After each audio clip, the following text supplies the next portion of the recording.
He lost his wife and newborn, and she lost her husband on the same day. With tears in his eyes, he whispered, "I want to be the father of your baby." Hi, my beautiful family. Welcome back to your own channel, Mr. Peter Stories. How are you, my beautiful family? Are you all doing fine? I hope you're staying strong and blessed, but today my heart is heavy because Binta is not well. Please, my beautiful family, keep her in your prayers. She misses you all so much, and I know your love and prayers will give her strength. A special prayer for my beautiful family. O Lord, the most merciful, the most loving, I lift up my beautiful family to you. For every woman facing sickness, I ask for healing. For every woman in pain, I ask for relief. For those feeling lost, I ask for your divine guidance. Wrap them in your love, protect them from harm, and fill their hearts with strength and peace.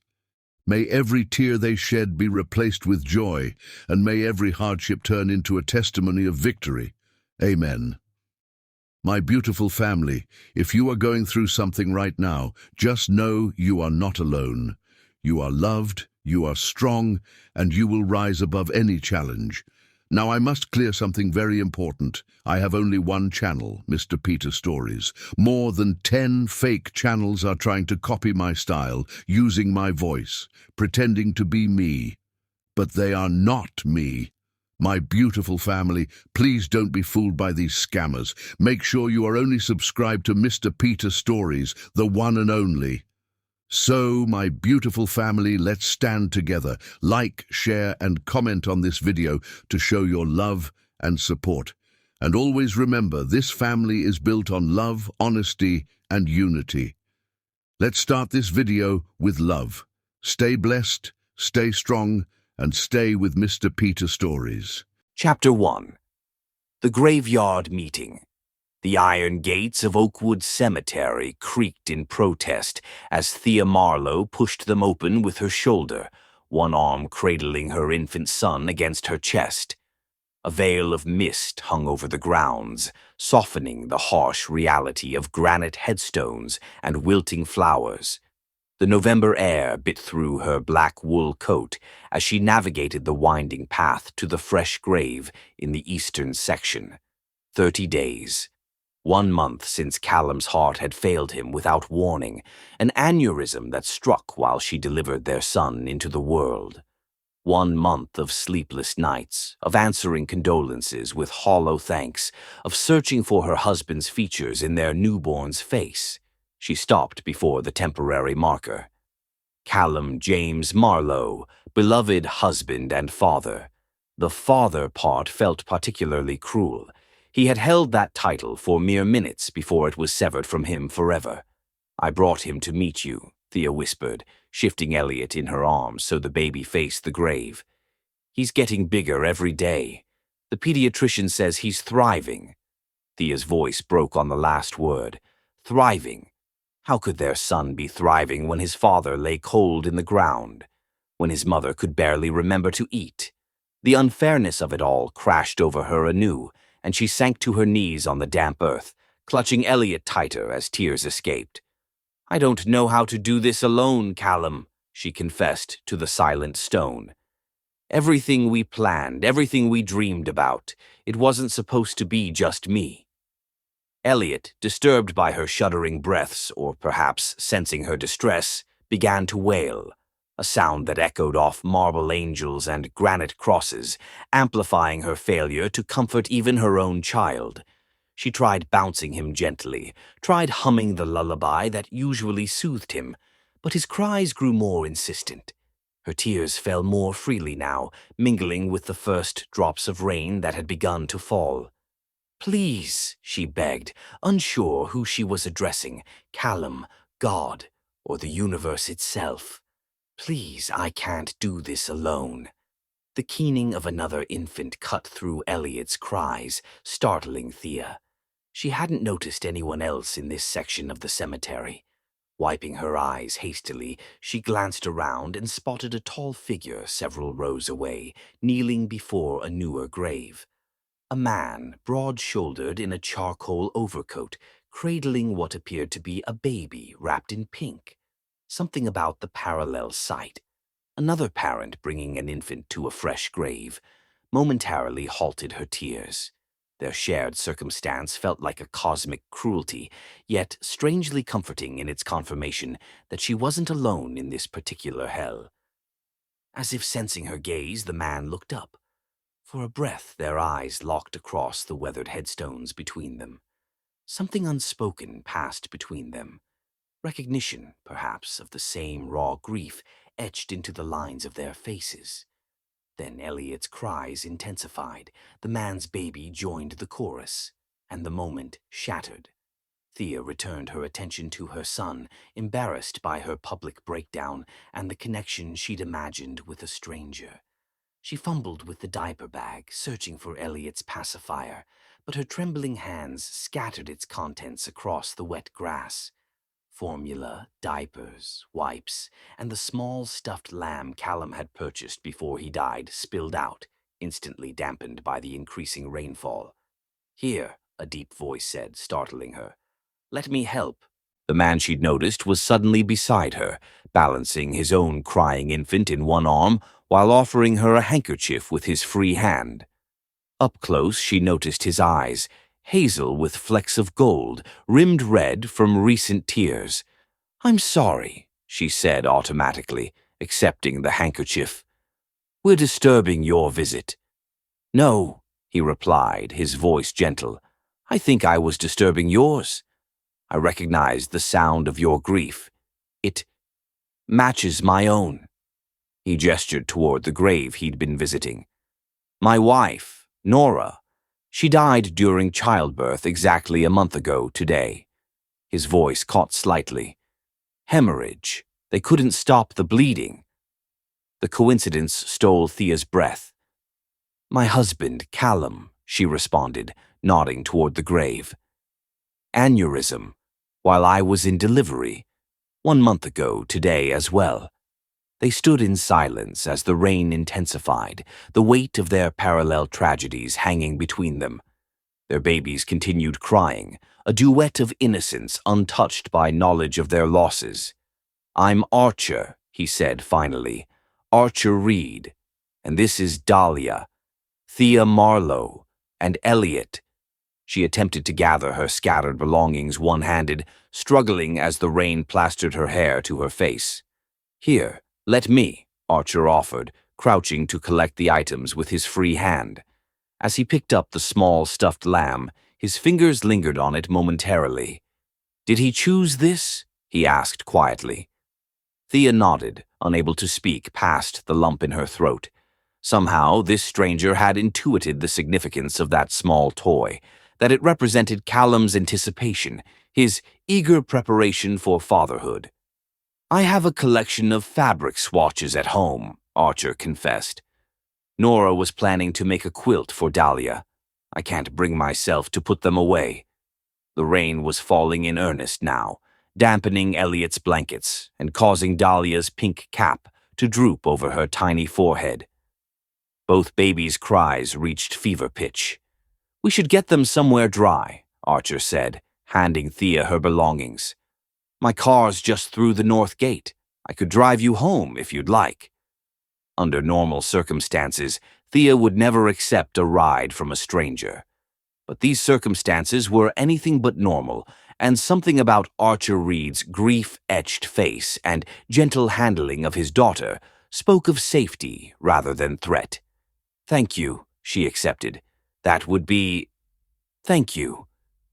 As they walked side by side through the rows of graves, sheltering their infants as best they could from the intensifying storm, Thea felt something shift within her. Not healing, certainly not happiness, but perhaps the first fragile seedling of what might eventually become hope. In the small parking lot, Archer unlocked a practical gray SUV and helped her secure Elliot's carrier in the back seat before settling Dahlia in her own. Once they were in the dry warmth of the vehicle, an unexpected moment of awkwardness descended. "Where am I taking you?" Archer asked, his hands resting on the steering wheel. "The Marlowe estate on Hillcrest Avenue," Thea replied. "I've been staying with my mother-in-law since..." She didn't need to finish the sentence. As Archer navigated the winding roads leading from the cemetery, they fell into conversation that flowed with surprising ease. She learned he was an architectural designer who worked primarily from home, that Nora had been a wildlife photographer, that they'd been married for 5 years before deciding to start a family. She found herself sharing details of her own life, her work as a music teacher, Callum's career in publishing, their renovation of a small cottage they'd never get to raise their son in together. When they reached the imposing Victorian mansion where Marguerite Marlowe resided, Archer turned off the engine and reached into his wallet, extracting a business card. "If you ever need anything," he began, then paused, seeming to reconsider his words. "If you ever need to talk to someone who understands this specific situation, someone who won't offer platitudes or expect you to be moving on already." Thea accepted the card, their fingers brushing briefly. "Thank you, Archer Reed," she said softly, "for the ride, and for making me feel less alone, even if just for a moment." She gathered Elliot and her belongings, hurrying through the rain to the grand front door, unaware that this chance encounter in a cemetery would soon become the foundation of an unexpected second chance at love and life. Chapter 2. Rejection and Sanctuary. Thea pushed open the heavy oak door of Marguerite Marlowe's Victorian mansion, water dripping from her coat onto the immaculate marble foyer.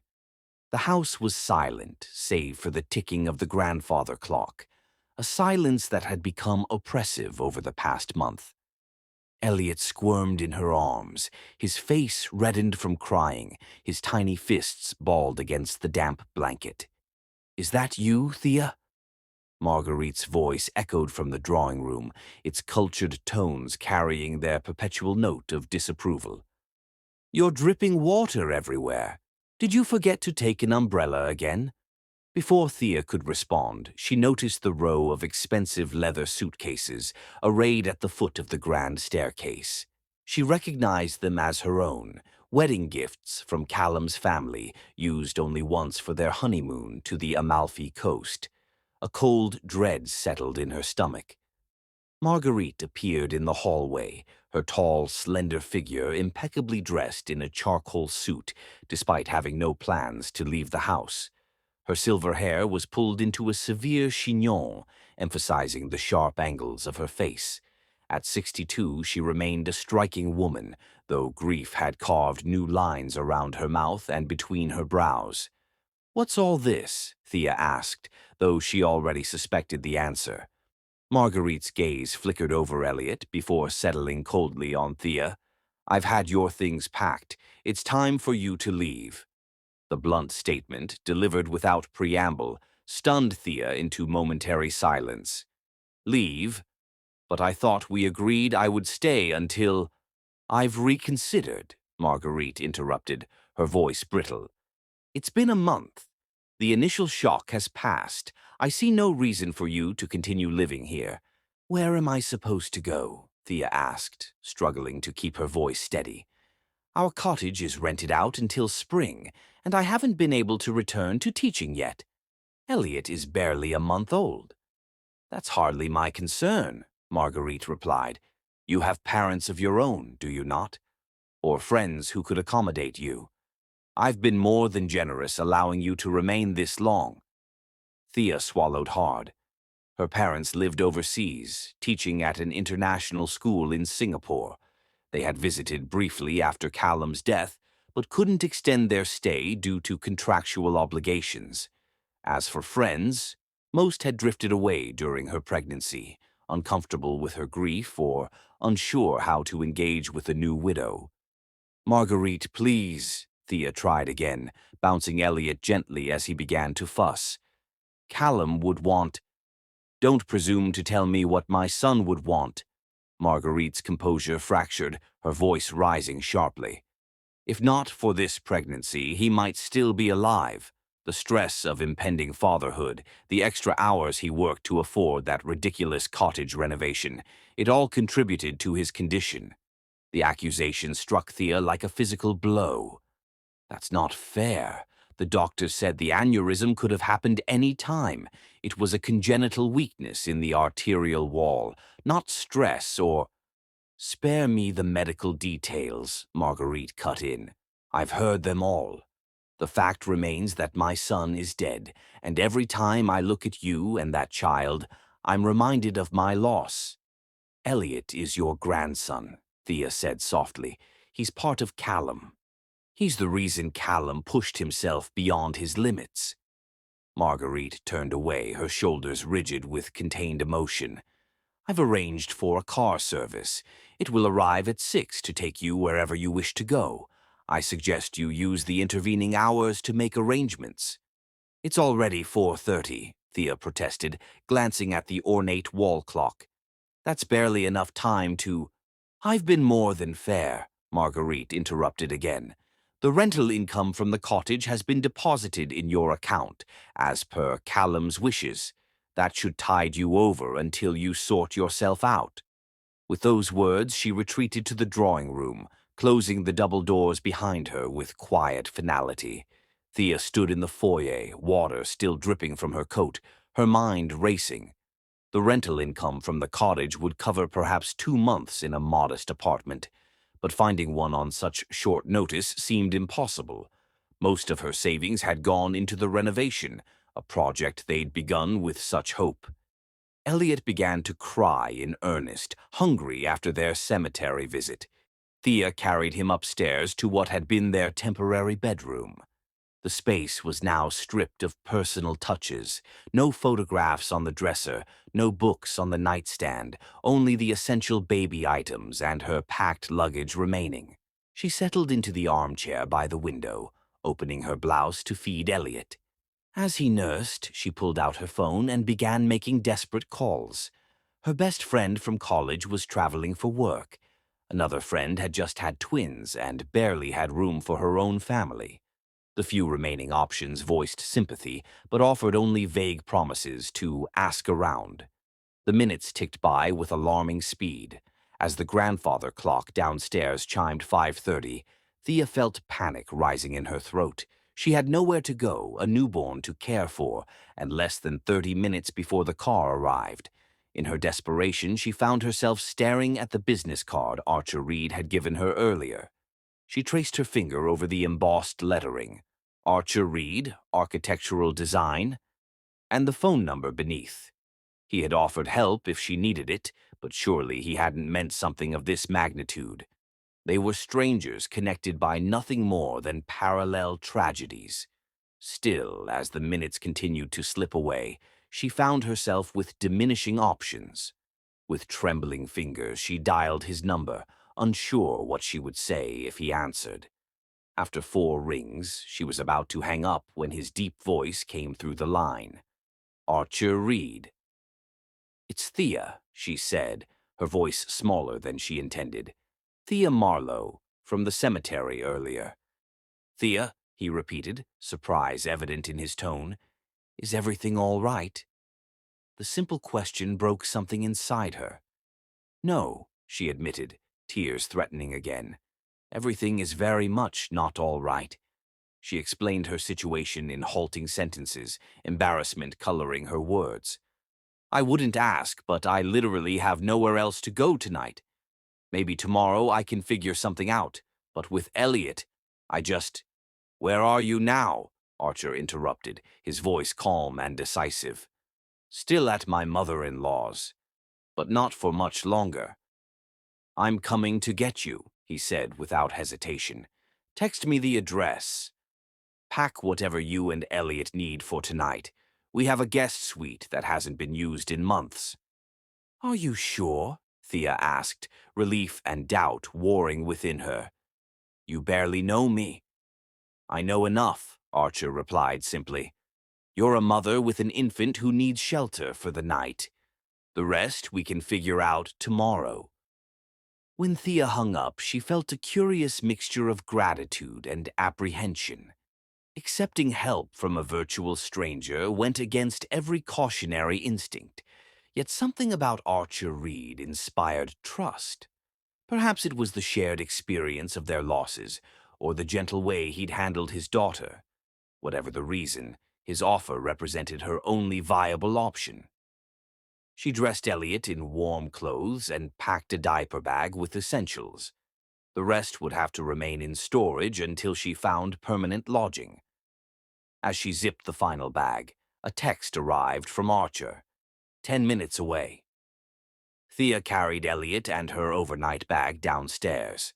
Marguerite emerged from the drawing room at the sound of her footsteps, a flicker of surprise crossing her features. "You've found accommodations already?" she asked, eyeing the single bag. "Yes," Thea replied, unwilling to elaborate. "The rest of my things—" "Can remain here temporarily," Marguerite conceded, a hint of discomfort in her expression. Perhaps she hadn't expected Thea to solve her housing crisis so quickly. "I'll have them moved to the garage. You can arrange to collect them when you're settled." A car pulled into the circular driveway, its headlights illuminating the rain-slicked cobblestones. Thea recognized Archer's gray SUV. "Your car service is early," Marguerite observed, moving to peer through the side window. "It's not a service," Thea said, gathering her courage. "It's a friend." Marguerite's eyebrows rose slightly. "I see." For a moment, Thea thought she detected a flicker of concern in her mother-in-law's expression, perhaps worry that she'd acted too hastily, but it vanished quickly, replaced by the same cool detachment that had characterized their interactions since Callum's death. "Goodbye, Marguerite," Thea said, shifting Elliot to her shoulder. "I'll contact you about visiting arrangements with Elliot once I'm settled." "That won't be necessary," Marguerite replied stiffly. "I'll have my solicitor draw up a formal visitation schedule." Thea nodded, too exhausted for further confrontation. She stepped into the rain without Marguerite offering to help with her bag or to say goodbye to her grandson. The door closed behind her with a definitive click before she reached the bottom step. Archer emerged from the driver's side, an umbrella in hand. He met her halfway up the path, sheltering her and Elliot from the downpour as he took her bag. His face registered concern, but he asked no questions, simply guided her to the passenger seat and ensured she and Elliot were settled before loading her bag. As they pulled away from the Marlowe estate, Thea watched the imposing house recede in the side mirror, its windows glowing with warm light that belied the coldness within. She felt Archer's gaze on her profile, but kept her eyes fixed on the diminishing image. "Thank you," she said finally, when the house had disappeared around a bend. "I know this is imposing terribly, but I promise it's just for tonight." "Let's not worry about time frames right now," Archer replied, his focus returning to the rain-slicked road. "You and Elliot need a safe place. I have room. The rest can be sorted out when you've had a chance to breathe." As they drove through the darkening evening toward his home, Thea felt the weight of the day pressing down on her. Yet, beneath the exhaustion and uncertainty, a small ember of something like hope flickered to life. For the first time since Callum's death, someone had offered help without obligation or judgment, a simple human kindness when she needed it most. She glanced at Archer's profile, illuminated briefly by passing streetlights. What twist of fate had placed him in the cemetery at the exact moment she'd needed someone to witness her grief? And what further coincidence had made him available when she found herself homeless hours later? The questions swirled in her mind as they continued toward an unknown future, the windshield wipers keeping steady rhythm like a metronome, counting beats in a composition yet to be written. Chapter 3. The Oppressive Household. Archer's SUV cut through sheets of rain, windshield wipers working furiously as they navigated the winding road toward the outskirts of town. Thea cradled Elliot against her chest, her mind still reeling from Marguerite's abrupt eviction. The baby had finally succumbed to exhaustion, his tiny features peaceful in sleep despite the tumult surrounding his young life. "We're almost there," Archer said, breaking the comfortable silence that had settled between them. "Just beyond those trees." Thea followed his gesture to where a modern farmhouse emerged through the downpour, its warm lights glowing like beacons against the darkening sky. The structure blended traditional elements with contemporary design, clearly the work of an architect with an appreciation for history. "It's beautiful," she murmured, taking in the clean lines and thoughtful proportions. "Thank you," Archer replied, a hint of pride in his voice. "It was my first major renovation project. Nora and I bought it as a dilapidated farmhouse 6 years ago. We lived in the barn conversion during the reconstruction." His voice softened at the mention of his late wife, but Thea noticed he spoke her name without the raw pain she still felt when mentioning Callum. They pulled into a circular driveway and Archer cut the engine. "Wait here," he instructed, grabbing an umbrella from the back seat. He circled the vehicle and opened her door, sheltering Thea and Elliot as they made their way to the covered porch. Before Archer could reach for his keys, the front door swung open. A tall, elegant woman in her early 60s stood in the entryway, her silver blonde hair cut in a sleek bob that accentuated her aristocratic features.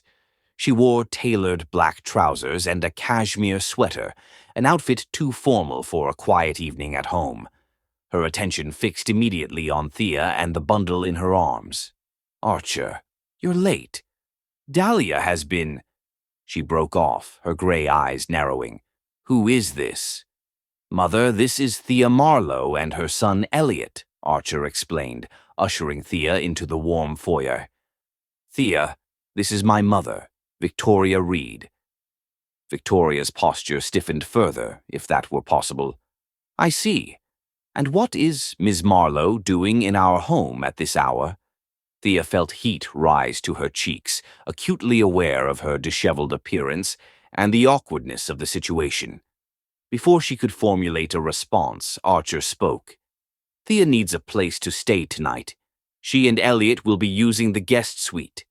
His tone was firm, brooking no argument, though his expression remained neutral. Victoria's lips pressed into a thin line. "Perhaps we should discuss this privately," she suggested, her gaze sliding dismissively over Thea. "There's nothing to discuss," Archer replied, taking Thea's overnight bag from her shoulder. "Thea, let me show you to your room. You must be exhausted." He guided her toward a hallway off the main living area, leaving Victoria standing rigidly in the foyer. Thea could feel the older woman's disapproving gaze boring into her back. The guest suite occupied a private wing of the house, separated from the main living areas by a short corridor. Archer opened the door to reveal a spacious room with a queen-sized bed, a comfortable sitting area, and an ensuite bathroom. The decor was understated but elegant, cream walls, navy accents, and warm wood tones. "The bathroom has everything you should need," Archer explained, setting her bag on a luggage rack. "There's a mini fridge under the console table with water and snacks. For Elliot—" He hesitated, then moved to a closet, retrieving a portable bassinet. "We bought this for when Nora's sister visited with her baby last year. It should work for tonight." Thea's throat tightened at this unexpected thoughtfulness. "Thank you," she managed. "This is more than generous." Archer ran a hand through his damp hair, a gesture she was beginning to recognize as a sign of discomfort. "I should check on Dahlia. She's probably giving my mother a hard time." He moved toward the door, then paused. "Are you hungry?" "I could bring something once you're settled." "I'm fine, really," Thea assured him, though she couldn't remember when she'd last eaten. "You've done more than enough." He nodded, seeming reluctant to leave. "If you need anything, my room is at the end of the main hallway. Just make yourself at home, okay?" After Archer left, Thea stood in the center of the room, suddenly overwhelmed by the day's events. She gently laid Elliot in the bassinet, changed into dry clothes, and sat on the edge of the bed. Exhaustion crashed over her in waves, but her racing mind prevented sleep. What was she doing here, in a stranger's home, with her infant son? How had her life unraveled so completely in just 30 days? She pressed her palms against her eyes, fighting back tears. She couldn't afford another breakdown. Elliot needed her to be strong, to make rational decisions. A soft knock interrupted her spiraling thoughts. Expecting Archer, she was surprised to find Victoria in the doorway, holding a tray with a steaming bowl of soup and a slice of bread. "You should eat something," the older woman said stiffly, placing the tray on the console table. Her gaze drifted to Elliot sleeping in the bassinet, her expression unreadable. "Thank you," Thea replied, unsure how to navigate this tentative olive branch. Victoria remained by the door, making no move to leave. "How did you meet my son?" she asked abruptly. The question carried undercurrents of suspicion that Thea didn't miss. "At the cemetery, actually, this afternoon. We were both visiting our spouses." She stumbled over the final word. "I see," Victoria's gaze sharpened. "And within hours you've managed to secure an invitation to our home." Heat flooded Thea's cheeks. "It wasn't like that. My mother-in-law asked me to leave, and I had nowhere else to go. Archer offered the guest room for tonight. I'll be looking for an apartment tomorrow." Victoria studied her with clinical detachment. "My son is vulnerable right now, Ms. Marlowe.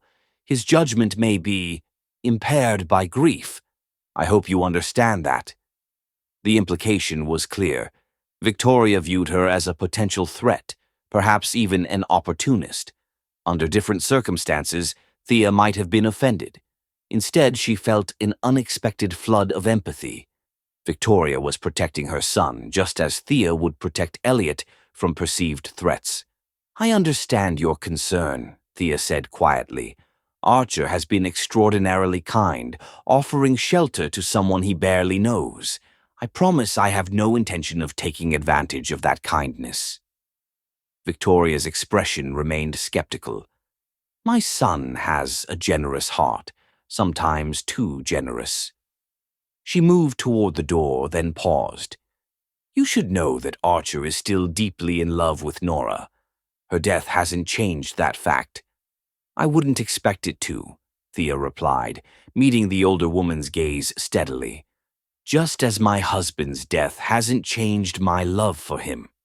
Something flickered in Victoria's eyes, perhaps surprise at Thea's directness or reluctant recognition of a shared understanding. Without another word, she turned and left, closing the door softly behind her. That night, both babies woke simultaneously around midnight. Thea emerged from the guest suite with Elliot to find Archer in the kitchen, attempting to prepare a bottle for Dahlia with one hand while holding his fussing daughter in the other. "Need help?" Thea offered, adjusting Elliot against her shoulder. Archer looked up, relief evident in his expression. "Please, I'm still mastering the one-handed bottle preparation." Thea took Dahlia from him with practiced ease, balancing both infants as Archer efficiently prepared 2 bottles.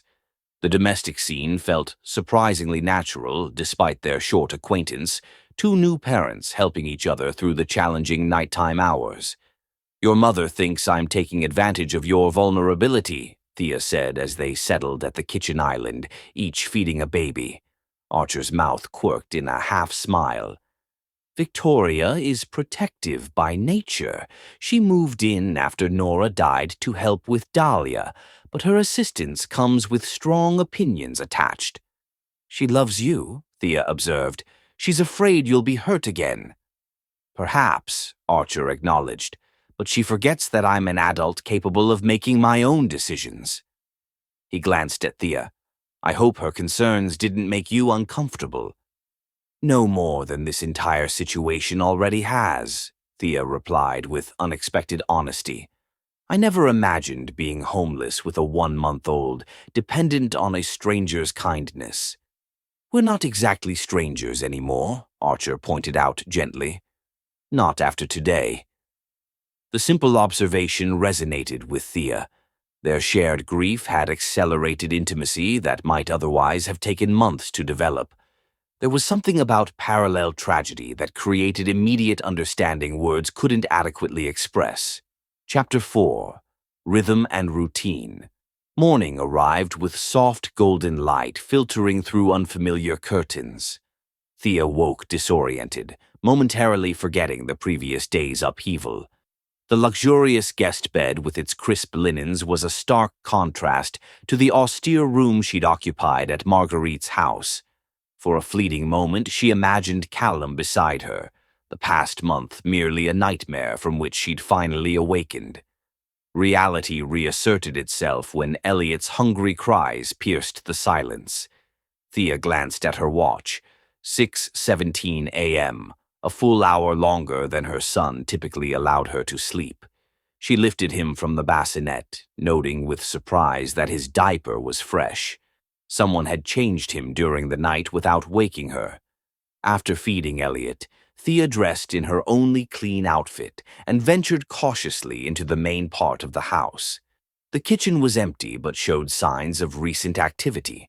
A coffee pot half full, a bottle soaking in the sink. She found a note propped against a mug on the counter, written in an architect's precise hand. "Help yourself to breakfast. Working in my studio behind the house. V has taken Dahlia to her morning appointment." A star. The absence of Victoria's intimidating presence allowed Thea to breathe more freely. She prepared a simple breakfast of toast and fruit, then settled at the kitchen island with Elliot in her lap to make calls about apartment rentals. The first 3 agencies had nothing immediately available that met her modest budget. The fourth suggested a basement unit that wouldn't be ready for 3 weeks. "Problem?" Archer's voice startled her as he entered through the back door. He wore jeans and a paint-spattered Henley, a pencil tucked behind his ear. "Housing options are limited," Thea admitted, ending her call. "Especially ones that don't require first and last month's rent, plus security deposit up front." Archer nodded, pouring himself coffee. "The rental market here is brutal.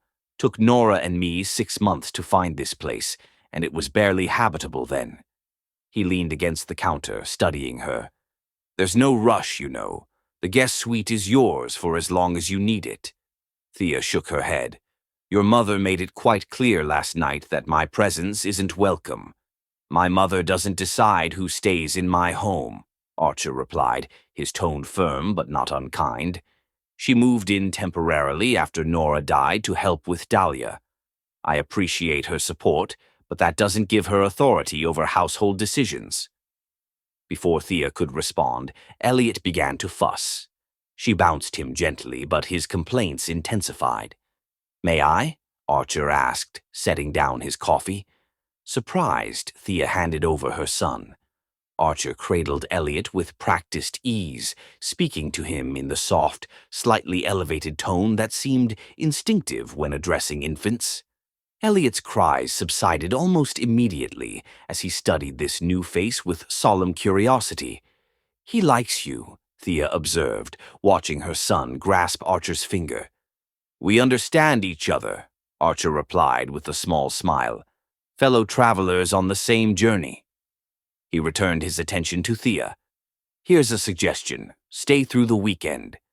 Use my home office to make calls and search for apartments without Victoria hovering. By Monday, you'll either have found suitable accommodation or we can revisit this conversation." The practical proposal made sense, yet Thea hesitated. "I don't want to create tension between you and your mother." "That tension existed long before you arrived," Archer assured her. "Victoria and I have complicated history, but we're both adults capable of managing our disagreements." He handed Elliot back, their fingers brushing momentarily during the transfer. "In the meantime, 2 single parents helping each other hardly seems controversial." Something in his tone, a blend of determination and vulnerability, weakened Thea's resistance. "Through the weekend," she agreed cautiously, "and I insist on contributing somehow. Cooking, cleaning, whatever would be helpful." "Deal," Archer replied, his expression lightening. "Though I should warn you I'm a decent cook, but a terrible housekeeper. The opportunity for improvement is substantial." The rest of the day established a pattern that would sustain them through subsequent weeks. While Archer worked in his studio, Thea tackled the kitchen, bringing order to the chaos of a house managed by a grieving father and his well-meaning but domestically challenged mother. She discovered forgotten groceries in the refrigerator and transformed them into a hearty soup that simmered throughout the afternoon, filling the house with comforting aromas. Victoria returned with Dahlia shortly before dinner, her expression souring when she found Thea settled at the kitchen island, laptop open to apartment listings while Elliot napped nearby. "Still here, I see," she observed coolly. "Mother," Archer's warning tone preceded his entrance from the back hallway. "Thea is staying through the weekend while she arranges more permanent housing." Victoria's lips thinned in disapproval, but she refrained from direct confrontation. Instead, she focused on Dahlia, who had begun to fuss in her carrier. "She's overtired," Victoria announced. "I'll take her upstairs for her nap." "Actually," Archer countered, lifting his daughter with gentle confidence, "it's past her feeding time. I'll handle it." As Victoria swept from the room, radiating displeasure, Thea busied herself with the soup to avoid acknowledging the tension. Archer settled at the table with Dahlia, expertly balancing her while preparing a bottle. "Sorry about that," he said once Victoria's footsteps had faded. "She's always been protective, but Nora's death has intensified that tendency." "She loves you," Thea replied, stirring the soup thoughtfully. "She's afraid you'll be hurt again." Archer tested the formula temperature with practiced efficiency. "Perhaps, but she's forgetting that I'm 32, not 16. I'm capable of making my own decisions, including who I welcome into my home." That evening established another pattern: dinner shared at the kitchen island after the babies were settled, conversations flowing more easily than either expected. Thea learned that Archer had studied architecture at Cornell, that he specialized in restoring historic properties while incorporating sustainable elements, that he and Nora had met during a renovation project at the Wildlife Conservation Center where she volunteered. In turn, she shared her background in music education, her childhood in Vermont, how she'd met Callum at a publishing conference where she was pitching a children's songbook. These exchanges, initially tentative, gradually built a foundation of comfortable familiarity between them. By Sunday evening, Thea had secured a promising lead on an apartment, though it wouldn't be available for 3 weeks. She was preparing to announce this development to Archer when Victoria intervened with unexpected directness. "I've been thinking," she began over dinner, her tone suspiciously accommodating. "It seems wasteful for Thea to take temporary accommodation when we have perfectly adequate space here." She smiled thinly. "And I must admit, the house has been more organized since her arrival." Archer and Thea exchanged startled glances. "That's surprisingly generous, Mother," Archer said cautiously. "Well," Victoria continued, cutting her food with precise movements, "it makes practical sense. Thea needs housing. We need assistance with household management, and the babies seem to do better with consistent routines." Her gaze fixed on Thea. "I propose an arrangement: room and board in exchange for household management until you secure permanent housing. Strictly business, of course." The offer, though couched in practical terms, represented a significant shift from Victoria's previous hostility. Thea suspected ulterior motives. Perhaps Victoria preferred to keep potential threats where she could monitor them, but the arrangement would solve her immediate housing crisis. "That's very kind," Thea replied carefully, "but I wouldn't want to impose further." "It's hardly an imposition if you're providing a service in exchange," Victoria countered smoothly. "And it would allow you to save the money you'd otherwise spend on temporary accommodations. I assume finances are concerning at present." The pointed reference to her financial vulnerability stung, but Thea kept her expression neutral. "I'll consider it, thank you." Later, after Victoria retired, Archer found Thea in the kitchen preparing bottles for the night. "You don't have to accept my mother's offer," he said without preamble. Her delivery was tactless, but the core idea has merit.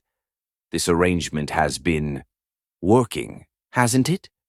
Thea considered the past 3 days, the surprising ease with which they developed complementary routines, the quiet companionship of shared meals, the relief of having another adult who understood the unique challenges they both faced. It has, she acknowledged, but I don't want charity. It's not charity if you're contributing, Archer countered, echoing his mother's point in a gentler tone. You've brought order to a house that desperately needed it. You've cooked actual meals instead of the takeout we've subsisted on. And, he hesitated, vulnerability flickering across his features, having someone around who understands this specific type of grief without needing explanations, that's valuable beyond measure. His honesty disarmed her final reservations. All right, she agreed. A temporary arrangement until I find something permanent. And I insist on contributing to groceries and utilities. Deal, Archer replied, relief evident in his expression. Though I should warn you, Victoria doesn't relinquish kitchen territory easily. Prepare for ongoing negotiations regarding meal preparation. His attempt at humor lightened the moment, but as Thea returned to her guest suite later that evening, she couldn't help wondering if she'd made a wise decision. The practical benefits were undeniable, yet she sensed invisible boundary lines being redrawn, relationships shifting in ways neither she nor Archer had anticipated. As she settled Elliot for the night, Thea realized with startling clarity that for the first time since Callum's death, she had spent an entire day without being ambushed by crippling grief. The constant ache remained, the absence still profound, but something had changed, a microscopic shift in the weight she carried, as if someone had silently lifted a fraction of her burden without her noticing. Chapter 5. Whispers and Judgments. 2 weeks into their arrangement, Thea pushed Elliot's stroller through Meadowbrook's Central Park, enjoying the crisp autumn air. The temporary solution had evolved into a functional routine with surprising ease. Mornings began with shared coffee while the babies napped. Afternoons found Thea managing household affairs while Archer worked in his studio. Evenings centered around jointly prepared meals, after which they often sat in comfortable silence, each with their respective infant, occasionally sharing observations about their day. Victoria maintained a cool civility, neither welcoming nor openly hostile, though her calculating gaze followed Thea's every interaction with Archer. The older woman had departed that morning for a 3-day Garden Society conference, leaving them to manage alone for the first time since Thea's arrival. Thea Marlowe. The uncertain voice pulled her from her thoughts. Andrea Collins, a fellow music teacher from Meadowbrook Elementary, approached with tentative steps. They'd been friendly colleagues, though never close friends. Andrea, hello, Thea greeted her with a genuine smile. Human connection beyond the Reed household felt suddenly precious. I heard about Callum, Andrea said, her expression softening with sympathy. I've been meaning to reach out, but I wasn't sure. She trailed off, glancing at Elliot. Is this your little one? Yes, this is Elliot, Thea confirmed, pride momentarily displacing grief as she adjusted the blanket around her son. He's just turned 7 weeks. Andrea bent to admire the baby, making appropriate cooing sounds before straightening with an awkward shift in demeanor. We've all been wondering how you're doing. There have been stories. The hesitation in her tone alerted Thea to underlying gossip. Stories? Andrea glanced around before leaning closer. About your living situation, Marguerite Marlowe has been rather vocal at her garden club meetings about you moving in with another man so soon after Callum's passing. Heat flashed across Thea's face. That's not. I'm staying temporarily with a friend while looking for an apartment. Marguerite asked me to leave her home rather abruptly. Of course, Andrea said quickly, though her expression remained dubious. It's just, well, people talk in a small town like this, and when they heard you were living with Archer Reed—" She paused meaningfully. "You know Archer?" Thea asked, surprised by the connection. "Everyone knows of him," Andrea corrected. "His wife's death during childbirth was tragic news. The timing of your arrangement has raised eyebrows." The implication was unmistakable. Marguerite had twisted her temporary housing situation into something sordid, and the town had eagerly consumed the gossip. Thea felt simultaneously exposed and defensive. "Archer offered his guest suite when I had nowhere else to go," she explained, striving for dignity. "We're two grieving parents helping each other survive an impossible situation. Nothing more."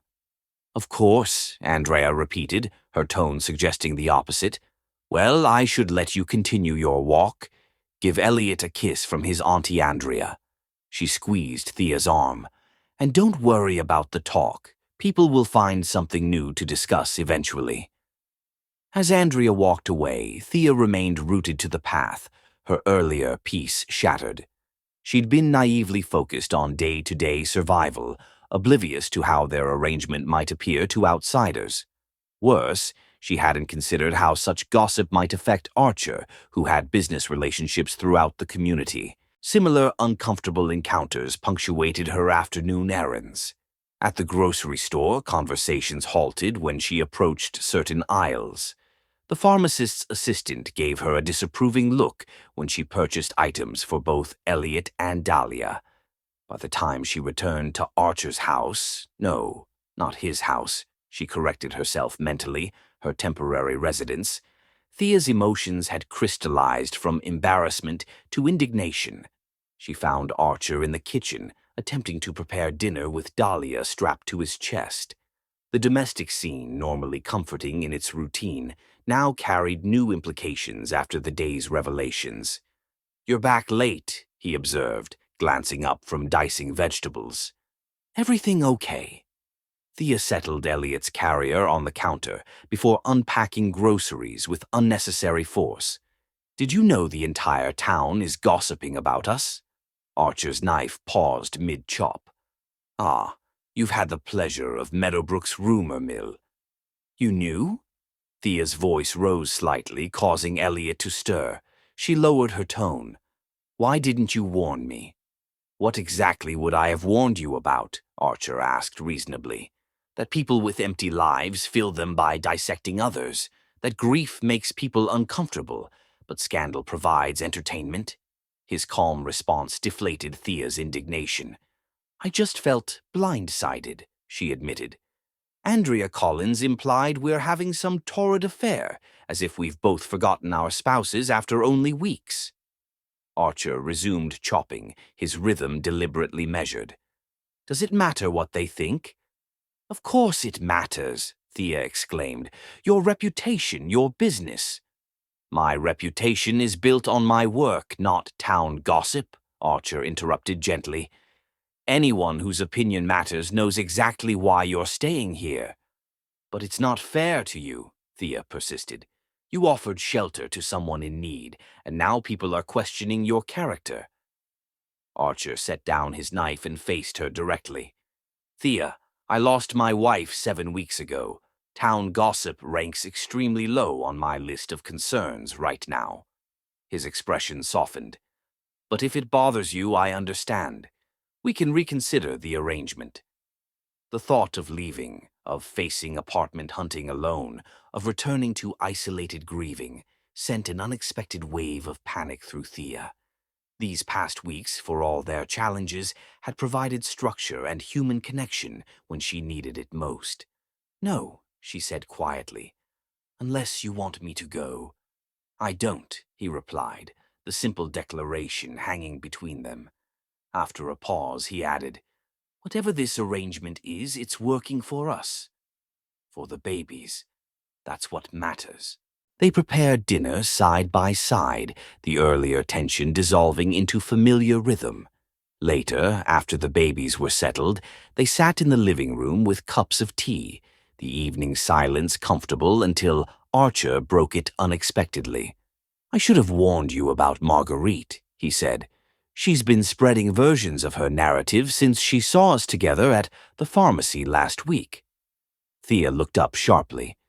You saw her. Archer nodded. She made her disapproval quite clear, suggesting I was taking advantage of your vulnerable state.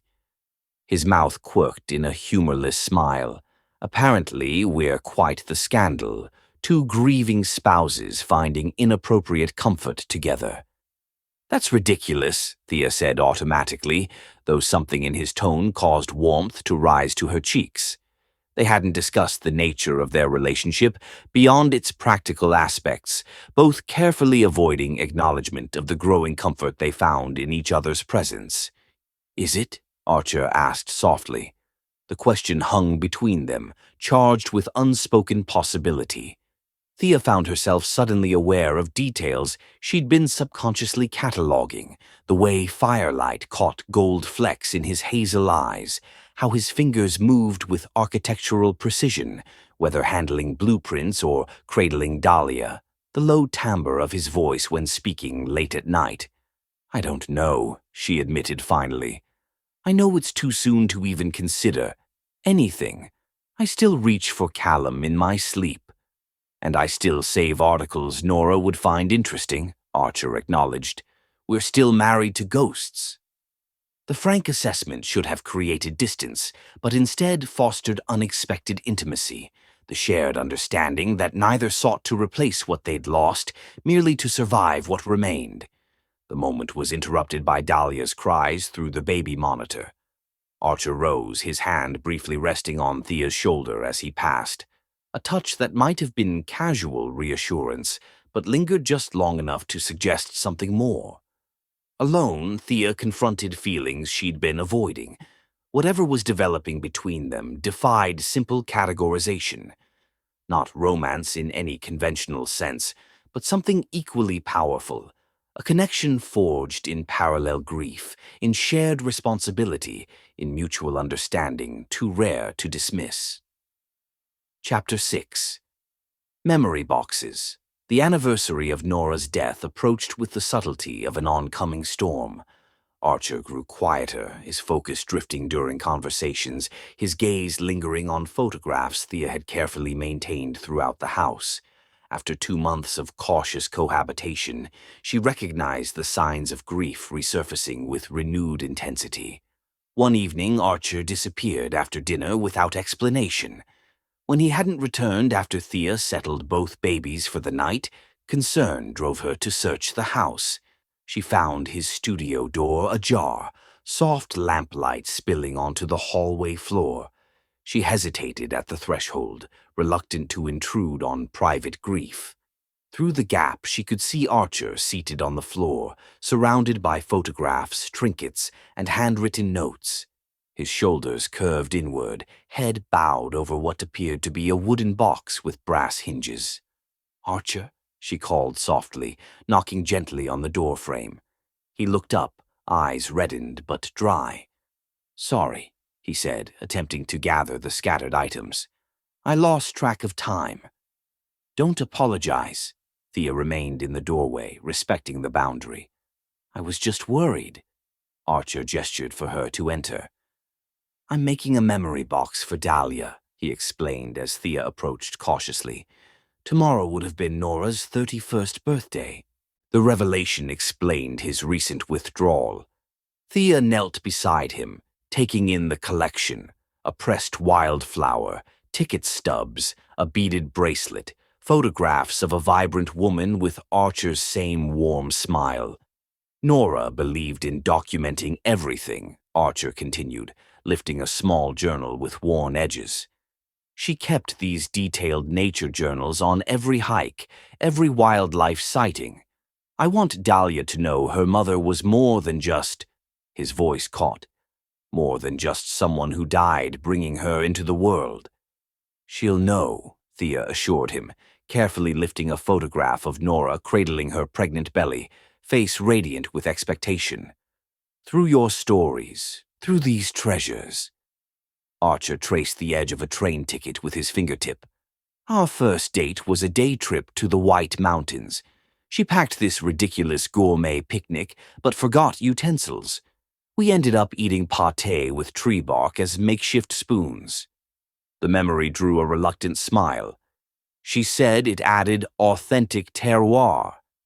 The intimate story created a momentary awkwardness. Thea felt simultaneously privileged to receive this confidence and concerned about intruding on sacred memories. But Archer's expression held invitation rather than regret, as if sharing these recollections lightened their weight. "Tell me more about her," Thea said gently. For the next hour, photographs and mementos became portals to Nora's life. Her passion for tracking endangered birds, her terrible cooking despite ambitious attempts, her habit of singing off-key in the shower. With each story, Archer's posture relaxed, grief transforming from jagged pain to bitter-sweet remembrance. She would have been an incredible mother, he concluded, placing a small watercolor of mountain laurel into the box. That's the cruelest part. Dahlia lost someone irreplaceable before ever knowing her. But she has you, Thea reminded him, and you carry Nora with you in everything you do with Dahlia. Archer met her gaze, vulnerability naked in his expression. Some days I worry I'm already forgetting details. The exact pitch of her laugh, the specific way she'd wrinkle her nose when concentrating. What if Dahlia asks questions someday that I can't answer? The fear struck a chord in Thea's heart. She'd had similar thoughts about Elliot, how much of Callum would remain in her memory as years passed, what essential qualities might fade, leaving her son with an incomplete portrait of his father. I should start something similar for Elliot, she mused, fingering the edge of a photograph. Before memories begin to blur. I have extra boxes, Archer offered immediately. From my restoration salvage collection, there's a mahogany one with mother-of-pearl inlay that would be perfect.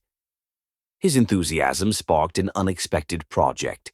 They relocated to the dining room table, where Archer produced the promised box. Indeed, perfect, with smooth corners and a subtle sheen. Thea retrieved the small collection of mementos she'd managed to salvage from Marguerite's house, Callum's favorite fountain pen, the sonogram from their first ultrasound, the small lamb-stuffed animal he'd purchased the day they learned Elliot was a boy. They worked side by side, Archer organizing his collection while Thea began hers, occasionally sharing stories that revealed the essence of the people they'd loved and lost. The parallel activity created intimacy without pressure, allowing grief to exist alongside tentative joy in preserving these memories for their children. Callum collected vintage book plates, Thea explained, displaying a small leather portfolio. He'd spend hours in antique shops looking for them. Most people thought it was an odd hobby, but he loved the history, imagining all the different hands that had touched these books through decades. Nora would have appreciated that, Archer replied. She had a similar fascination with bird migration patterns, how certain routes had remained unchanged for centuries despite human development. Connections across time. As midnight approached, their collection of stories had created a bridge between past and present, between respective losses that neither could fully comprehend, but both could honor. When they finally packed away the boxes, something had shifted between them.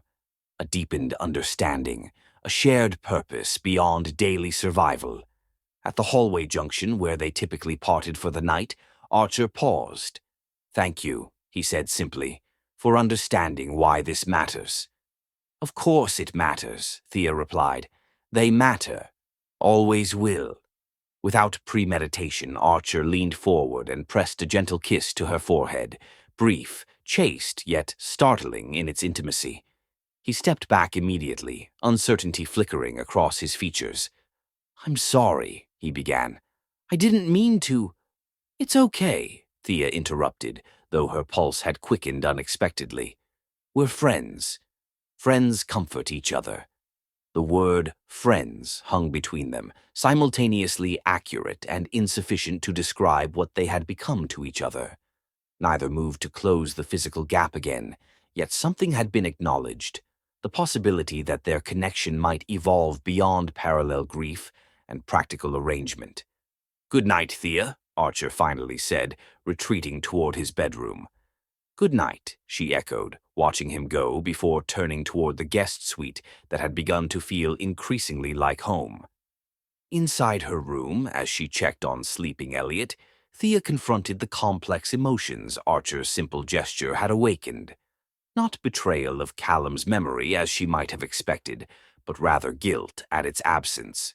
Shouldn't she have felt wrong accepting affection from another man so soon after losing her husband? Why instead had it felt like a natural extension of the connection they'd built? The memory of Callum remained vivid, her love for him undiminished. Yet alongside that enduring attachment, something new had taken root, respect and affection for Archer that existed not in competition with her feelings for Callum, but parallel to them, as if her heart had developed separate chambers for past and present. Chapter 7. First Steps Forward. 3 months after their chance meeting in the cemetery, Thea and Archer established a rhythm that blended practicality with growing affection. Their arrangement had evolved beyond mere cohabitation into something neither had anticipated, a partnership that honored their past losses while nurturing tentative hope for the future. Victoria had departed a week earlier, returning to her own home across town after acknowledging that her constant presence was no longer necessary. Though her disapproval of their evolving relationship remained evident in her parting remark that she would return when things had been properly sorted, her absence allowed a subtle shift in household dynamics, casual touches lingering a moment longer, conversations extending into the night, shared laughter no longer muted by concern for external judgment. On a crisp December morning, Thea entered the kitchen to find Archer preparing breakfast, one-handed, Dahlia secured against his chest in a carrier. The domestic tableau, his hair still damp from the shower, sleeves rolled to expose forearms dusted with light hair, confident movements as he flipped pancakes, stirred an appreciation that transcended gratitude. "Morning," he greeted her, a smile warming his features. "Coffee's ready." Thea poured herself a cup, inhaling the rich aroma. "You're up early," she observed, noting the stack of pancakes already waiting. "Special occasion." "Today marks 3 months since we met," Archer replied without looking up from the stove. "Seemed worth acknowledging." The casual commemoration caught Thea by surprise. She hadn't tracked the date, yet Archer had, a detail that spoke volumes about his attention to their evolving connection. 3 months, she echoed softly. "Sometimes it feels much longer." "In grief time, maybe it is," he suggested, transferring the final pancake to the stack. "We've compressed years of ordinary friendship into weeks of extraordinary circumstances." The assessment felt accurate. Their shared experiences, parallel loss, new parenthood, navigating judgment, had accelerated intimacy that might otherwise have developed over years. As they settled at the kitchen island, Elliot still sleeping in his bassinet nearby, Thea considered how profoundly her life had transformed since that rainy day in the cemetery. "I have something for you," Archer said, sliding a small wrapped package across the counter. "Nothing elaborate, just something I thought might be useful." Thea unwrapped the package to find a leather-bound planner embossed with her initials. Inside, Archer had noted important dates, Elliot's upcoming doctor appointments, a reminder about renewing her teaching certification, even Callum's birthday marked with a small star. "You mentioned wanting to get reorganized before considering returning to teaching," he explained, suddenly appearing uncertain. "I thought this might help track everything." The thoughtfulness of the gift, practical yet personal, embodied what had drawn them together. Not grand romantic gestures, but attentive care expressed through daily consideration. "It's perfect," she assured him, running her fingers over the supple leather. "Though I'm embarrassed I didn't realize the significance of today." "It's not really about the date," Archer clarified. More about acknowledging that whatever this is between us, it matters. It's not temporary or transitional, at least not to me. His directness invited reciprocal honesty. Not to me either, Thea admitted, though I'm still trying to reconcile how quickly it developed. Sometimes I feel guilty for not grieving Callum longer before finding contentment again. I understand, Archer nodded. I've wondered if I dishonor Nora by moving forward so soon, but lately I've been thinking, perhaps the capacity to connect again so quickly speaks to the quality of love we experienced before. They taught us how to love deeply, how to build partnership. Those lessons didn't die with them. The perspective resonated deeply with Thea. Before she could respond, Elliot's morning babble alerted them to his awakening. As she lifted him from the bassinet, she noticed Archer watching them with unguarded affection. He's grown so much, he observed. Both of them have. Indeed, the infants who had brought them together as helpless newborns had developed distinct personalities over the past 3 months. Dahlia, now 16 weeks, had Nora's determined expression and Archer's contemplative gaze. Elliot had recently discovered his hands, staring in fascination at his fingers for extended periods. After breakfast, they migrated to the living room for what had become their morning ritual, spreading a blanket on the floor where both babies could practice tummy time. Archer and Thea sat on opposite sides, encouraging their respective children while maintaining conversation that flowed between practical matters and deeper reflections. I've been thinking about your teaching certification, Archer mentioned as he dangled a colorful toy above Dahlia. The elementary school will have openings for the fall semester. Miss Pendleton mentioned it when I ran into her at the hardware store. Thea looked up, surprised. You asked about teaching positions. I mentioned you were considering returning to work eventually, he clarified. She remembered you from district workshops, said you were brilliant with the youngest students. The compliment warmed Thea, though returning to teaching raised logistical questions she'd been avoiding. I'd need childcare for Elliot. We could work something out, Archer suggested casually, though his tone carried deeper implications. My schedule is flexible, and the playroom renovation will be finished by then. The reference to future arrangements, casually assumed rather than tentatively proposed, reflected how thoroughly entwined their lives had become.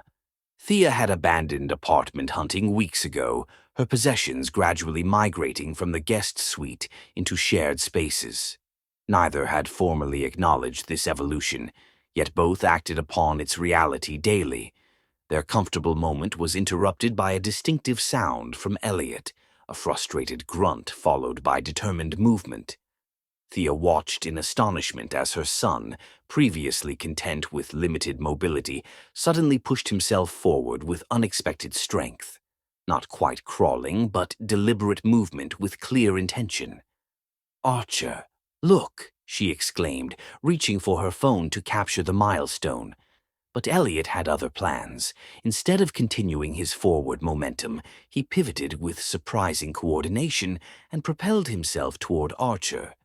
Both adults watched in amazement as the baby determinedly inched across the blanket, his destination unmistakable. When Elliot reached Archer's knee, his tiny fingers grasping the fabric of his jeans, an extraordinary transformation crossed Archer's features. Wonder, followed by uncertainty. He glanced at Thea, clearly seeking permission for his emotional response to this significant moment. He likes you best in the mornings, Thea said softly, her voice thick with emotion. He associates you with breakfast and music. Permission granted, Archer gently lifted Elliot, settling him on his lap with natural ease. Hey there, adventurer, he murmured, voice rough with suppressed feeling. That was quite a journey. The simple interaction crystallized something Thea had been gradually acknowledging. Archer had become more than a housemate or friend to Elliot. He had become a consistent, loving presence in her son's life. The realization provoked neither jealousy nor guilt, but profound gratitude. "He knows you're safe," she said, the simple truth resonating beyond the immediate moment. Their eyes met over the babies, unspoken understanding passing between them. Whatever labels society might apply to their relationship, they had become family in the ways that mattered most, through daily care, consistent presence, and genuine affection that extended to each other's children. That night, for the first time, Thea didn't return to the guest suite that had been her sanctuary for months.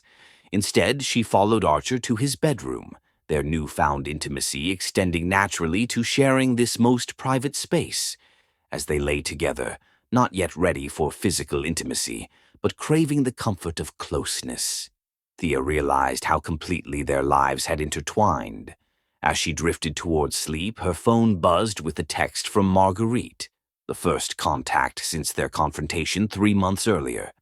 The message was brief but consequential. "I've consulted with my attorney about grandparental rights to Elliot. We should discuss this formally."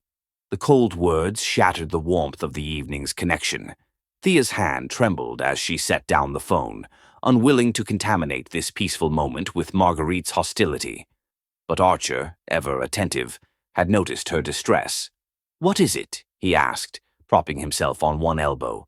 She showed him the message wordlessly. His expression hardened as he read it, protective instinct visible in the set of his jaw. "She can't just take him," he stated firmly, handing back the phone. "You're his mother." "But she has resources I don't," Thea replied, voicing her deepest fear.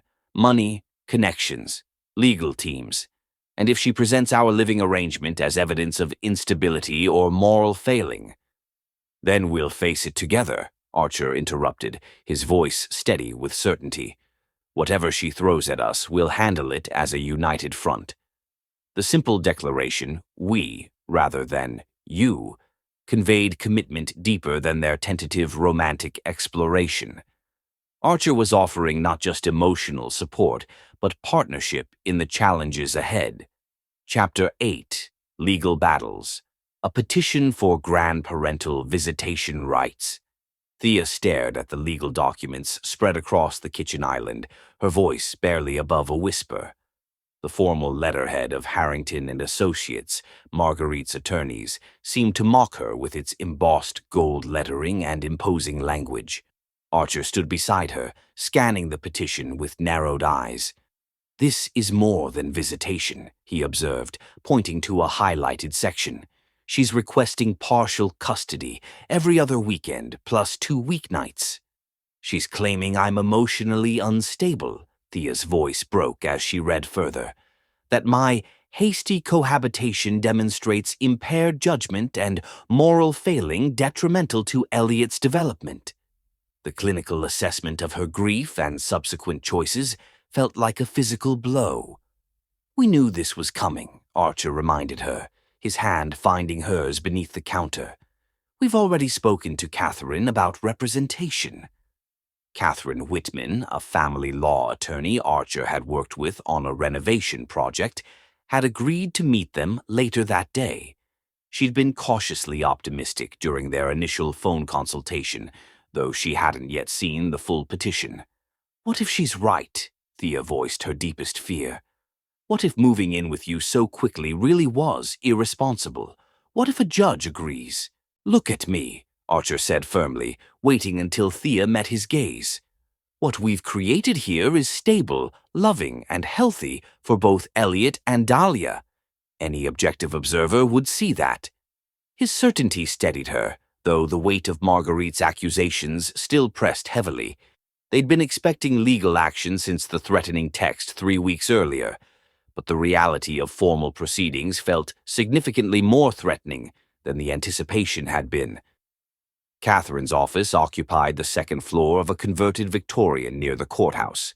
The attorney herself defied Thea's expectations, a woman in her early 50s with a streak of purple in her gray bob and chunky artisanal jewelry that clinked softly as she reviewed the petition. "Marguerite has engaged Preston Harrington," Catherine noted, tapping the signature at the bottom of the document. "Aggressive, traditional, expensive, loves cases that allow him to make moral pronouncements from his self-constructed pedestal. "Is that bad for us?" Thea asked, anxiety sharpening her tone. Catherine considered the question thoughtfully. "It means they'll leverage conservative family values and traditional timelines for grief and relationship development. They'll frame your living arrangement as impulsive and potentially harmful to Elliot." She set down the petition. "But their position has significant weaknesses, primarily that Marguerite has no history of consistent involvement in Elliot's life before making this claim." "She kicked Thea out the day of her son's funeral," Archer interjected, indignation coloring his words. "Literally put her belongings on the porch and forced her and Elliot onto the street." "Which is precisely the kind of detail that undermines her claim of concern for Elliot's welfare," Catherine replied with a satisfied nod. "Judges tend to be skeptical of grandparents who suddenly develop passionate interest in grandchildren they previously showed little concern for." The meeting continued with Catherine outlining their strategy, emphasizing the stable home environment Thea and Archer had created, documenting Marguerite's previous rejection, and presenting their relationship as a thoughtful partnership between grieving parents rather than an impulsive romance. "Should we downplay our personal relationship?" Thea asked hesitantly. "Focus solely on the practical aspects of our living arrangement." Catherine's expression softened with understanding. "Authenticity matters more than conforming to arbitrary timelines. If your relationship has developed romantic elements, acknowledge that while emphasizing how it enhances rather than detracts from the stability you provide for both children." As they left the office, Archer took Thea's hand, anchoring her against the swirling uncertainty the petition had unleashed. "We'll get through this," he promised. "Together." The word "together" had acquired layers of meaning over their 4 months of shared life: practical partnership, emotional support, and increasingly romantic commitment. Though they'd moved cautiously in physical intimacy, their emotional connection had deepened with surprising speed. The following weeks brought a flurry of preparations for the preliminary hearing. Catherine helped them document the progression of their relationship, emphasizing the paralleled timing of their losses, the practical considerations that initiated their living arrangement, and the deliberately thoughtful pace of their personal involvement. Simultaneously, they received sworn statements from the pediatrician attesting to Elliot's excellent health and development, character references from colleagues at the music school where Thea had begun teaching part-time, and a brief but significant letter from Richard Winters, Nora's father, confirming his support of Archer and Thea's relationship as beneficial to his granddaughter. The night before the hearing, after settling both babies, Thea found Archer in his studio reviewing their documentation one final time. His focused determination had been her lifeline during the legal preparations, his unwavering belief in their family unit sustaining her through moments of doubt. "Catherine thinks we're well positioned," she said, perching on the edge of his drafting table. "But I keep thinking about facing Marguerite across the courtroom tomorrow." Archer set aside the papers, giving her his full attention. "Whatever happens in that courtroom, we face it as a united front. Marguerite can challenge our choices, but she can't undermine what we've built here unless we allow doubt to separate us." His certainty reflected the evolution of their relationship, from tentative allies in grief to committed partners. Over 4 months, they had constructed something neither had imagined possible in those early days of devastating loss. A blended family built on mutual understanding, shared purpose, and deepening love. "I never expected to fight for the right to build a new life so soon after losing Callum," Thea admitted. "Part of me still questions if we moved too quickly." "The conventional timelines for grief are arbitrary," Archer replied, echoing Catherine's earlier assurance. "What matters is that we've been thoughtful and honest every step of the way, with ourselves, with each other, and with the memory of those we lost." His perspective, as always, provided solid ground beneath her feet. Thea leaned forward, pressing her forehead against his, in a gesture that had become their unique form of intimate connection. "Whatever happens tomorrow," she whispered, "know that I wouldn't change our path, even with all its complications. You and Dahlia have become essential to Elliot and me." Archer's arms encircled her waist, drawing her closer.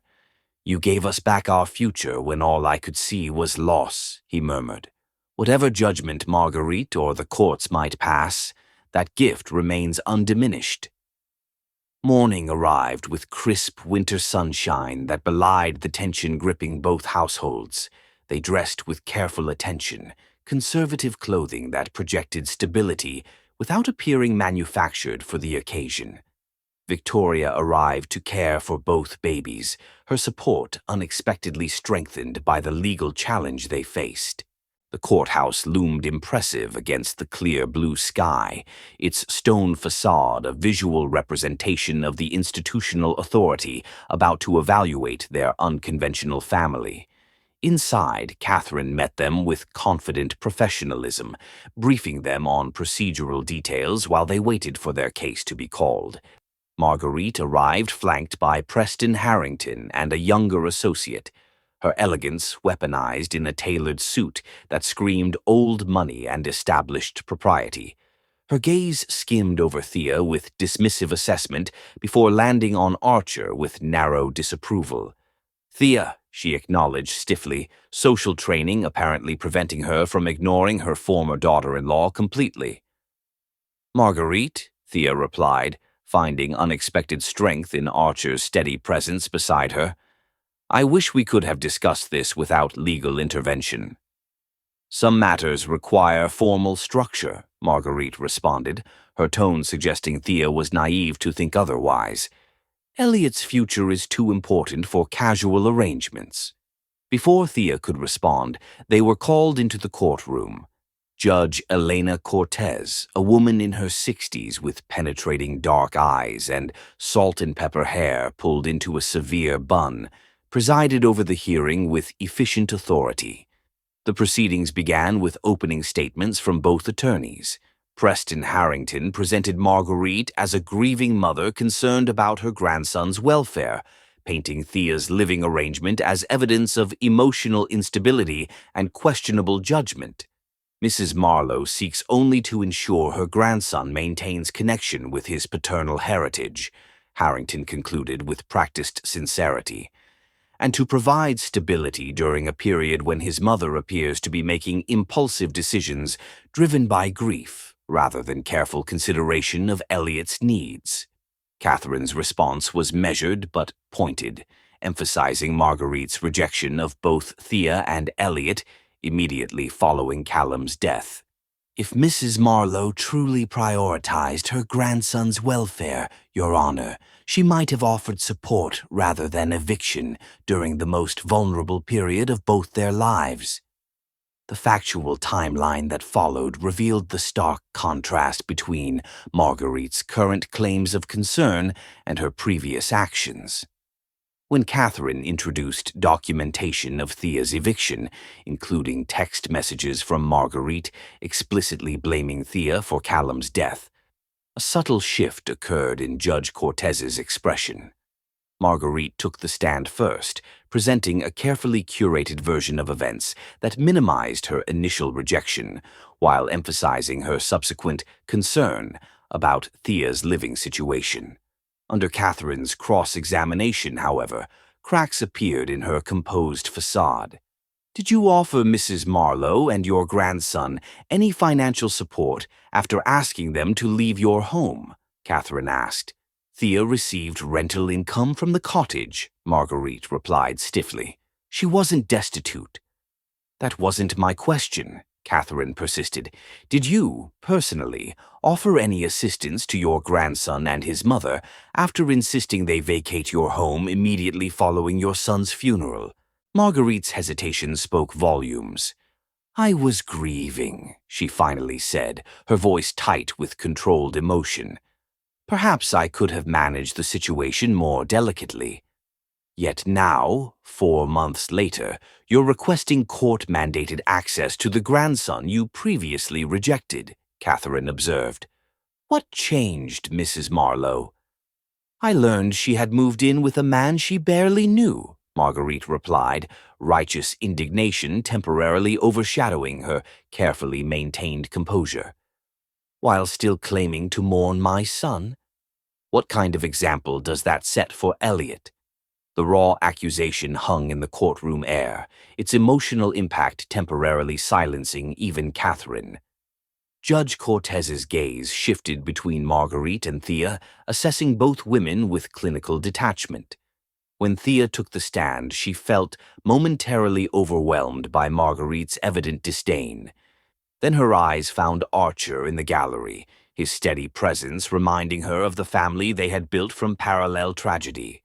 Strength flowed from that connection, allowing her to speak with quiet conviction about their journey. I loved Callum deeply, she testified, meeting Marguerite's gaze directly.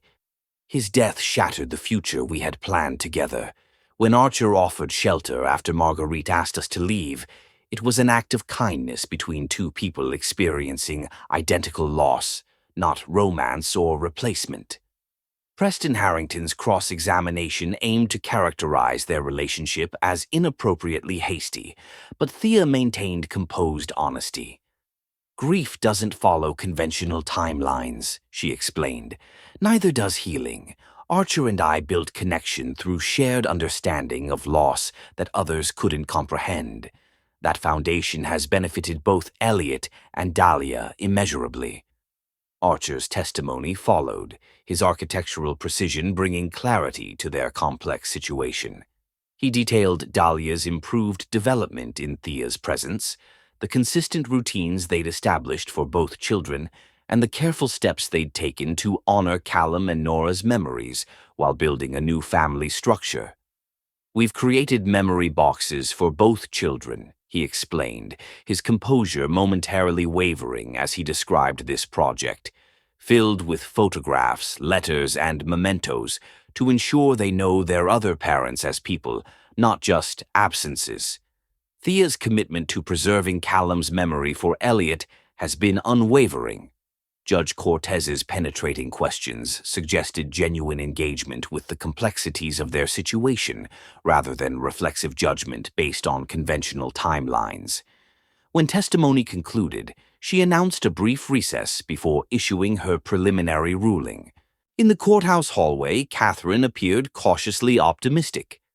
Judge Cortez is fair but traditional, she advised. However, Marguerite's admission about evicting you undermines her claim of consistent concern for Elliot. Preston Harrington approached with professional courtesy, masking obvious strategic intent. My client would consider a compromise, he offered. Regular visitation without overnight stays, supervised initially to rebuild the relationship gradually. The offer, more reasonable than their original petition, suggested Marguerite recognized weaknesses in her position. Before Thea could respond, Archer interjected with calm authority. We've never opposed appropriate visitation, he stated. We object to the claim that our household is somehow detrimental to Elliot's well-being. Harrington's expression revealed calculating assessment. Perhaps we've been operating from misunderstanding rather than fundamental disagreement, he suggested smoothly. My client deeply misses her connection to her grandson and late son. The strategically employed vulnerability, equating access to Elliot with connection to Callum, struck Thea with unexpected empathy. Despite Marguerite's cruelty during her most vulnerable moment, Thea recognized the older woman's grief as genuine, if poorly expressed. When Judge Cortez recalled them, her ruling reflected nuanced understanding of all perspectives. She granted Marguerite limited visitation rights, Sunday afternoons twice monthly, gradually increasing as Elliot became comfortable, while firmly rejecting claims that Thea's living arrangement demonstrated parental deficiency. Grief follows no standardized timeline, Judge Cortez noted, echoing Thea's earlier testimony. The court finds that Mrs. Marlowe has created a stable, nurturing environment for her son, despite extraordinary challenges. Mr. Reed's household appears to provide consistent support beneficial to Elliot's development. The mixed victory left both parties with partial satisfaction. As they gathered their documents, Thea noticed Marguerite standing alone, her earlier entourage dispersed to handle procedural details. Without premeditation, Thea approached her former mother-in-law. "I never intended to separate you from Elliot," she said quietly. "He deserves to know his father's family." Marguerite's expression remained guarded, though something flickered beneath her composed surface. Perhaps recognition that their shared connection to Callum constituted a permanent, if complicated, relationship. "He has Callum's smile," she observed after a moment, the simple acknowledgement more revealing than her carefully crafted testimony had been. "Yes," Thea agreed, unexpected tears threatening her composure. "And his curiosity. He examines everything with such concentration." The brief moment of shared recognition didn't resolve their fundamental differences, but established tentative common ground. As they parted without further conversation, Thea sensed a subtle shift. Not reconciliation, but perhaps the beginning of mutual accommodation for Elliot's benefit. Outside the courthouse, Archer waited with patient attention.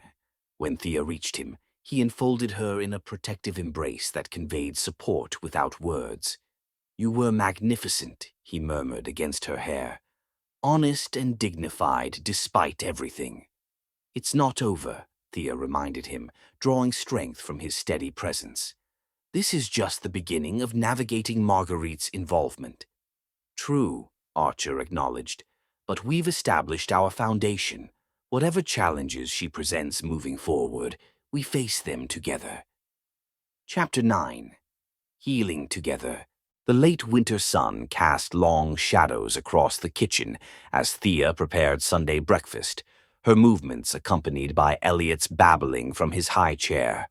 At 6 months, he had developed an extensive vocabulary of sounds that filled the previously quiet house with joyful noise.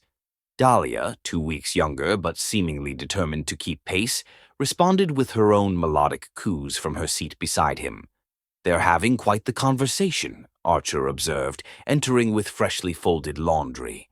The domestic tableau, pancake batter mixed in the large ceramic bowl, freshly cut fruit arranged on a platter, 2 infants communicating in their private language, represented normality that had seemed impossible 5 months earlier. "Apparently, Elliot has strong opinions about bananas," Thea replied with a smile, flipping pancakes with practiced ease. "Dahlia seems unconvinced by his argument." Archer set down the laundry basket and moved behind Thea, his arms encircling her waist as he rested his chin on her shoulder. These casual intimacies had become part of their daily rhythm, physical affection developing alongside emotional connection with deliberate care. "Marguerite arrives at 1, he reminded her gently. "Do you want me to take Dahlia to the park during her visit?" Thea considered the offer, appreciative but determined to normalize these bi-weekly visits. "No, I think it's important for her to see our family as it actually functions. No more pretense." The preliminary custody hearing 2 months earlier had established a fragile truce with Marguerite, supervised visitation that gradually expanded as she demonstrated consistent involvement rather than sporadic interest. These visits remained tense, but Marguerite's genuine attachment to Elliot had begun to transcend her disapproval of Thea's choices. "Besides," Thea continued, turning in Archer's embrace to face him, "you promised to finish the playroom shelving today. Those toy baskets won't organize themselves." Their conversation was interrupted by the doorbell. Too early for Marguerite's scheduled visit. Archer released Thea reluctantly and went to answer, returning moments later with unexpected guests. Eleanor and Richard Winters, Nora's parents, who had gradually warmed to their unorthodox family arrangement. "We were in the area for Richard's medical appointment," Eleanor explained, her attention immediately captured by Dahlia's enthusiastic greeting. "We hoped we might steal a few minutes with our granddaughter." "You're always welcome," Archer assured them, his genuine welcome reflecting the improved relationship that had developed since their initial disapproval. "We're just having breakfast if you'd like to join us." As they settled around the table, the dynamics of their blended family were on full display. Thea serving pancakes to Nora's parents, while Archer helped Elliot with small pieces of fruit. The scene that might once have seemed impossible had become their normal, acceptance gradually replacing judgment as both sets of grandparents witnessed the stability and love permeating the household. Archer divided his time between caring for Dahlia and managing his architectural practice from the home studio, carefully balancing client meetings with family responsibilities. His current project, restoring a historic downtown building, had gained attention from a prestigious design magazine, bringing new commissions despite his reduced schedule. Conversation flowed easily until Eleanor mentioned their encounter with Marguerite Marlowe at their hotel restaurant the previous evening. "She seemed quite interested when we mentioned our visit today," Eleanor noted with careful neutrality. "Asked several questions about your arrangement." Thea and Archer exchanged concerned glances. Though Marguerite had adhered to the visitation schedule established by the court, her disapproval remained evident in subtle comments and pointed questions during each visit. "Did she seem upset about something specific?" Thea asked, maintaining a casual tone despite her concern.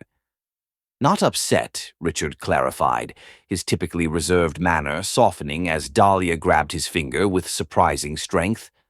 "More investigative. Mentioned something about discussing mutual interests."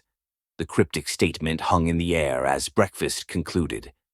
After the Winters departed with promises to return the following weekend, Thea voiced the concern that had been building since their revelation.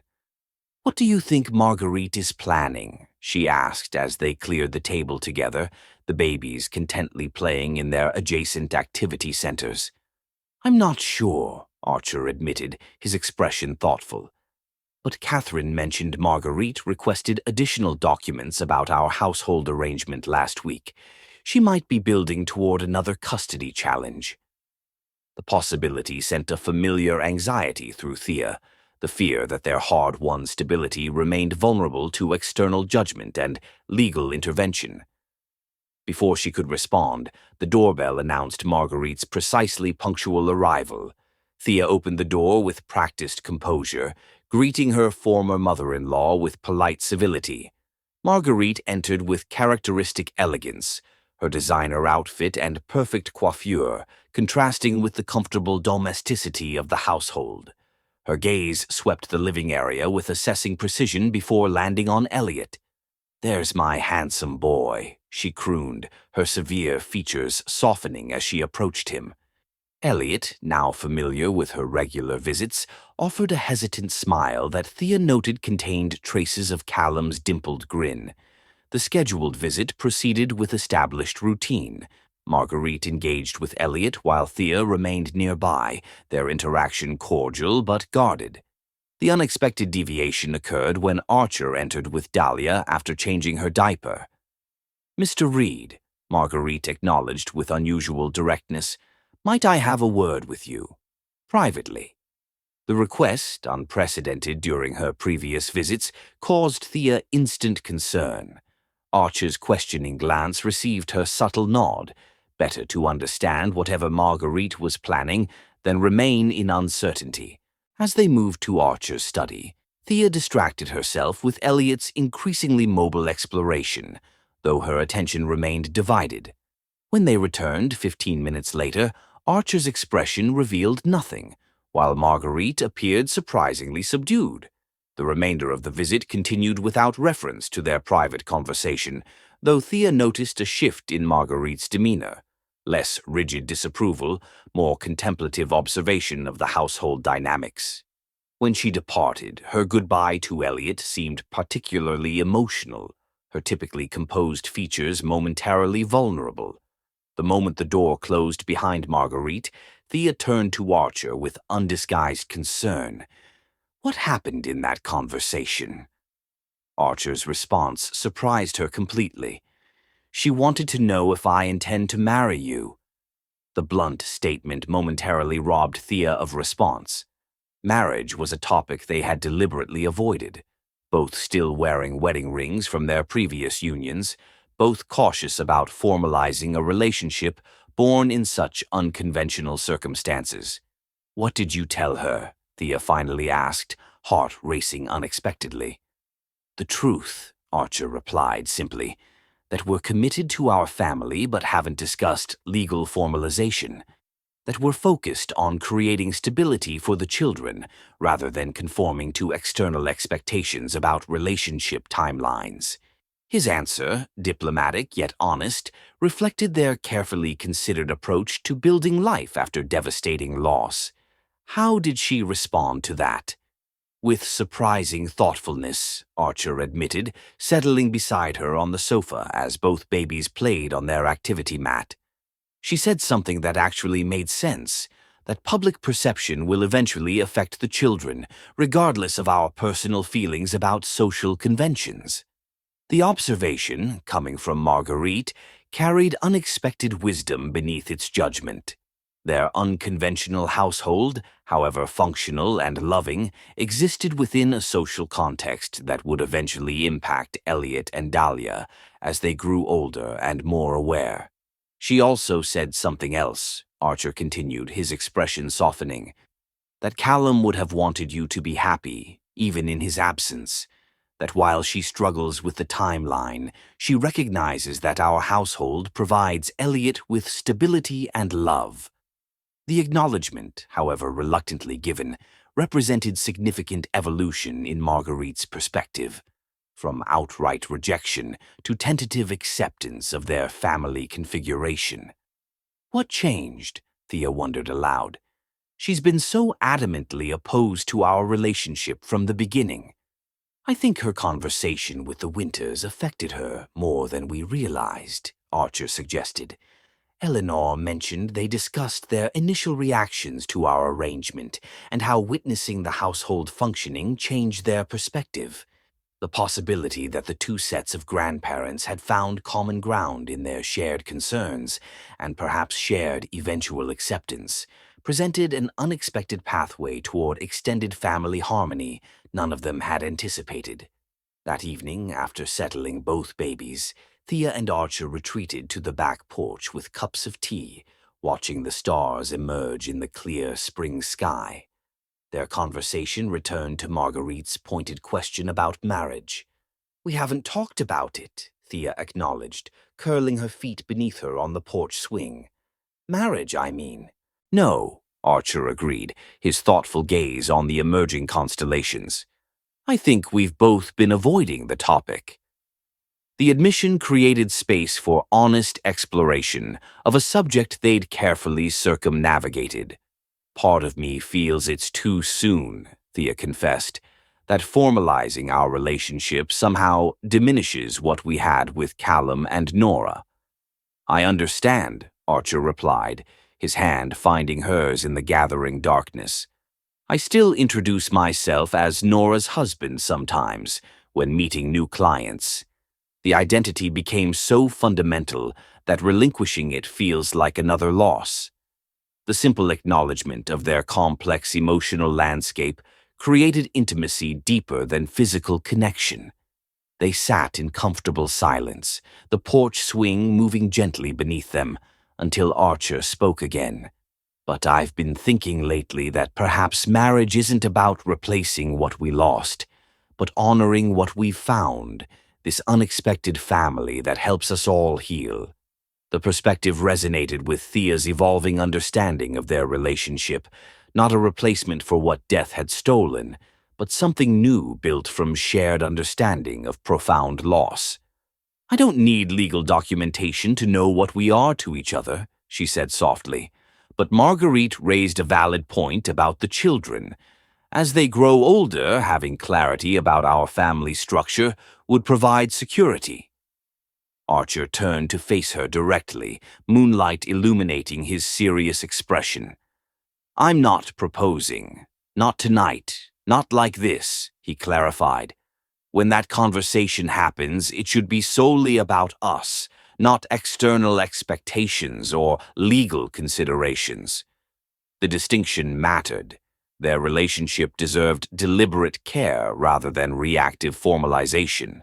Agreed, Thea replied, leaning against his shoulder as they continued their gentle swinging. We've never taken the conventional path anyway. No, Archer agreed, pressing a kiss to her temple. Our story began in a cemetery in the rain. Traditional timelines were never our destiny. The following Sunday brought unexpected development. Marguerite arrived for her scheduled visit, accompanied by Eleanor Winters, the two grandmothers having apparently formed tentative alliance through their shared interest in their grandchildren's welfare. We thought perhaps a joint activity might be beneficial for everyone, Eleanor explained, producing a photo album dedicated to cataloging both babies' development. A visual history for Elliot and Dahlia to share as they grow up together. The gesture, clearly planned between them, represented bridge building none of them had anticipated.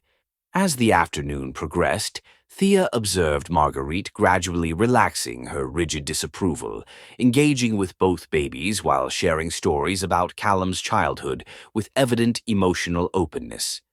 When the grandmothers departed together, making plans for their next joint visit, Archer wrapped his arm around Thea's shoulders. I believe we just witnessed a minor miracle, he observed with quiet amazement. Not a miracle, Thea corrected gently. Just healing beginning to spread beyond our immediate family circle. Grief connecting rather than isolating. Their shared understanding of this subtle but significant shift exemplified what had drawn them together initially: the capacity to recognize healing within pain, connection within loss, and possibility within devastation. That night, as they moved through their evening routine, Archer paused while organizing the kitchen.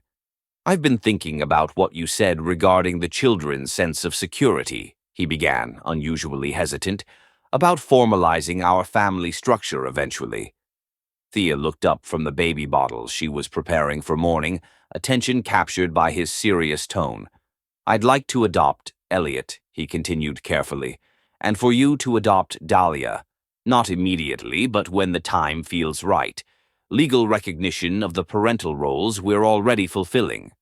The proposal, more significant than marriage in many ways, acknowledged the profound bonds that had developed between each of them and the other's child. Thea considered how naturally Elliot reached for Archer each morning, how instinctively she responded to Dahlia's particular cry in the night. Yes, she agreed without hesitation, the rightness of this evolution immediately apparent. They deserve that security, the knowledge that they're fully claimed by both of us, regardless of biological connection. As they sealed this profound commitment with a gentle kiss, their embraced future felt not like replacement of what they'd lost, but transformation of parallel tragedies into unexpected joy. A family forged in shared grief that had somehow found its way to genuine wholeness. Chapter 10. Full Circle. The garden exploded with spring blossoms, fruit trees dotting the landscape with white and pink flowers that drifted like snow in the gentle breeze. 1 year had passed since Thea and Archer's chance meeting in the cemetery, a year of profound transformation neither could have imagined during those first raw days of grief. Thea stood on the back porch, watching Archer install the final piece of playground equipment they'd designed together, a toddler swing set with seats for both Elliot and Dahlia, who were now pulling themselves up and taking tentative steps with increasing confidence. Perfect timing, Archer called, securing the last bolt. They'll be ready for these by summer. His foresight, always planning for the children's developmental milestones, was among the countless qualities that had endeared him to Thea over their months together. They had settled into partnership with surprising ease, their complementary strengths creating stability neither had thought possible after such devastating losses. As Archer crossed the garden toward her, Thea felt the familiar flutter of appreciation that had evolved from gratitude to friendship to love. Their relationship had developed with deliberate care, each step forward taken with conscious awareness of the grief that had connected them initially. "The Winters confirmed for dinner tonight," she informed him as he climbed the porch steps. "And Marguerite asked if she could bring her famous chocolate mousse." "Miracles never cease," Archer replied with a small smile, brushing dirt from his hands. The gradual thawing between their respective in-laws had been among the most unexpected developments of recent months. Tentative alliance built on shared interest in their grandchildren's welfare.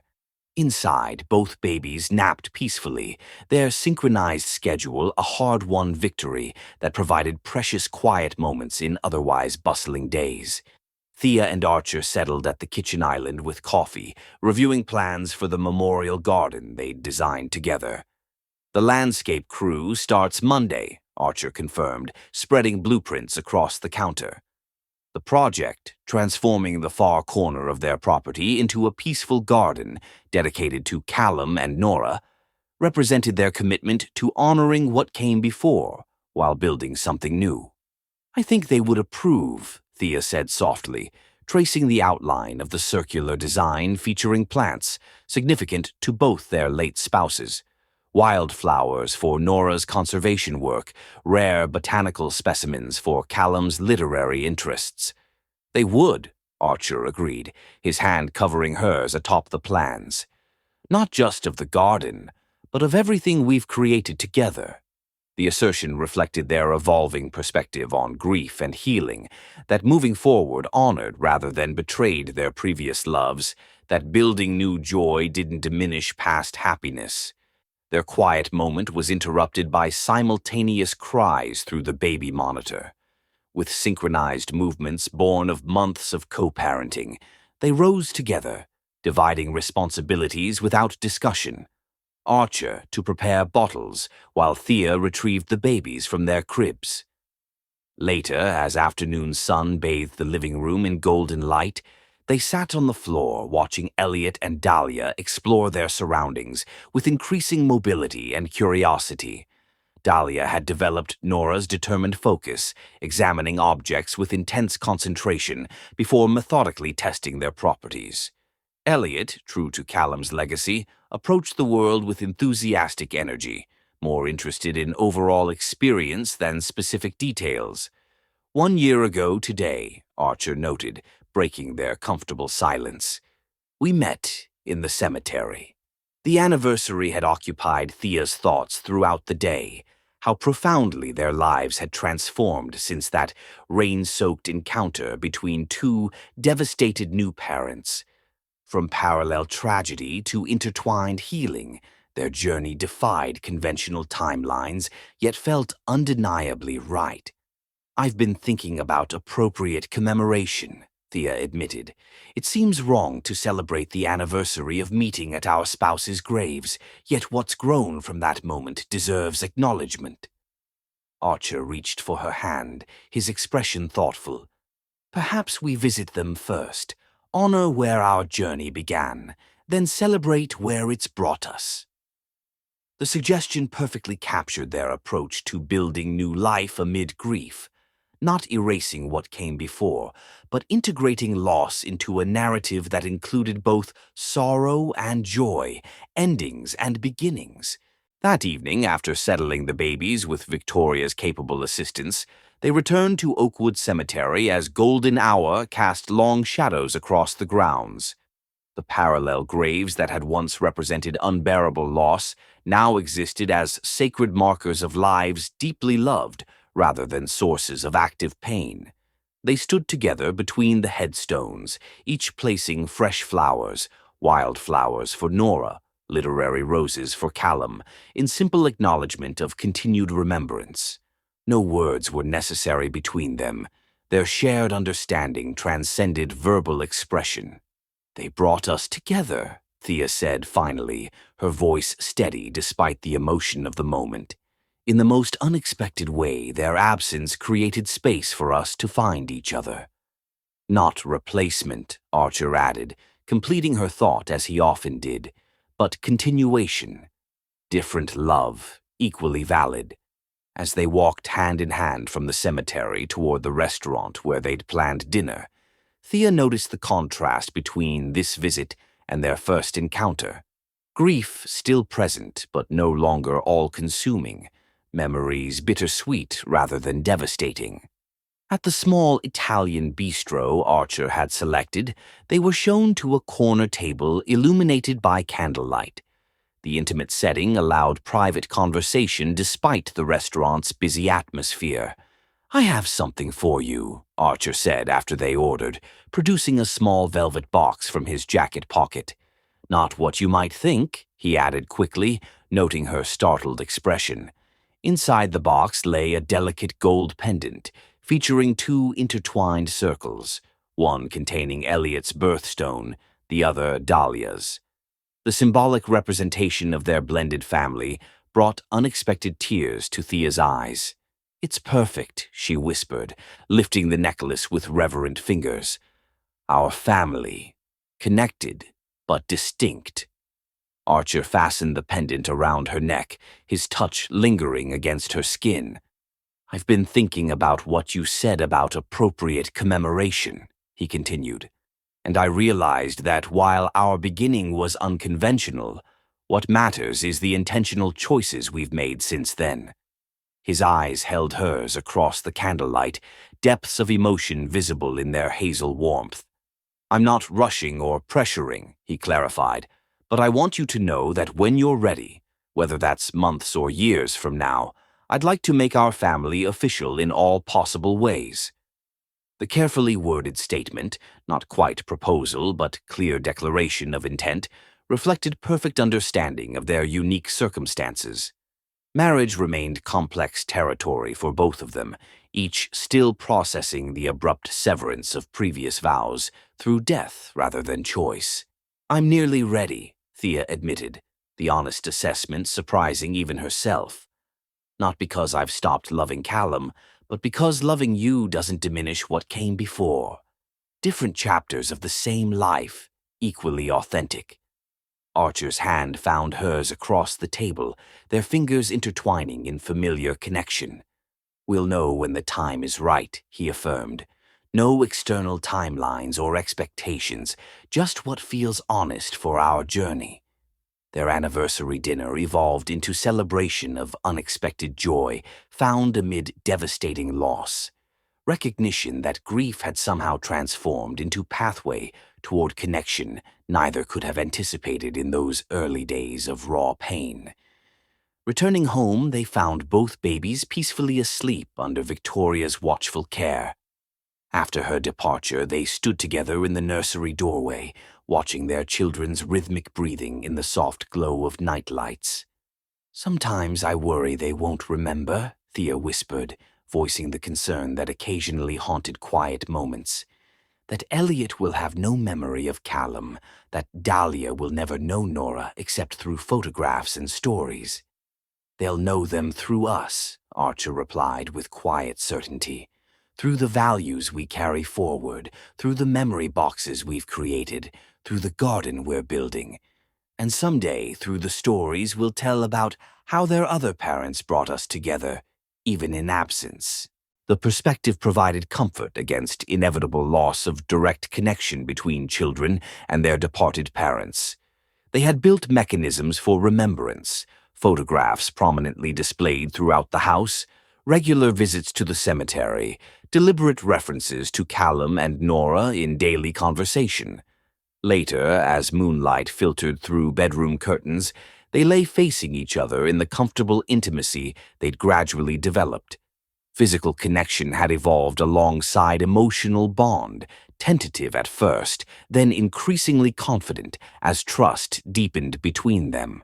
"What are you thinking?" Archer asked, noticing her contemplative expression.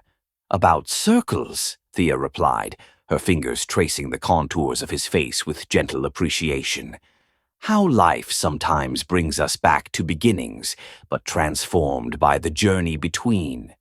Their first meeting in the cemetery had represented absolute ending, dreams shattered, futures destroyed, hope extinguished by parallel tragedies. Yet 1 year later, they had somehow constructed new dreams, different futures, unexpected hope from those same tragic beginnings. "We should visit the cemetery on the baby's birthday," Archer suggested, understanding her reference without explanation. "Complete the circle, acknowledge where we began and how far we've traveled." The suggestion perfectly captured their approach to honoring past while embracing present. Integration rather than separation, continuity rather than replacement. "I love you," Thea whispered, the words still relatively new between them but increasingly natural. They had exchanged the declaration just months earlier, each conscious of its significance given their previous marriages. "I love you too," Archer replied, drawing her closer against him. Not instead of Nora, but in addition to her. Different love, equally true. The distinction had become fundamental to their relationship, rejection of either-or paradigms in favor of both, and understanding that allowed space for multiple truths, multiple loves, multiple forms of family. As they drifted towards sleep in each other's arms, Thea contemplated the extraordinary journey that had brought them to this moment. From devastating parallel losses to unexpected shared joy, from chance encounter between grieving strangers to deliberate creation of blended family. Their story defied conventional narratives about grief and healing, about appropriate timelines for connection after loss, about traditional family formation,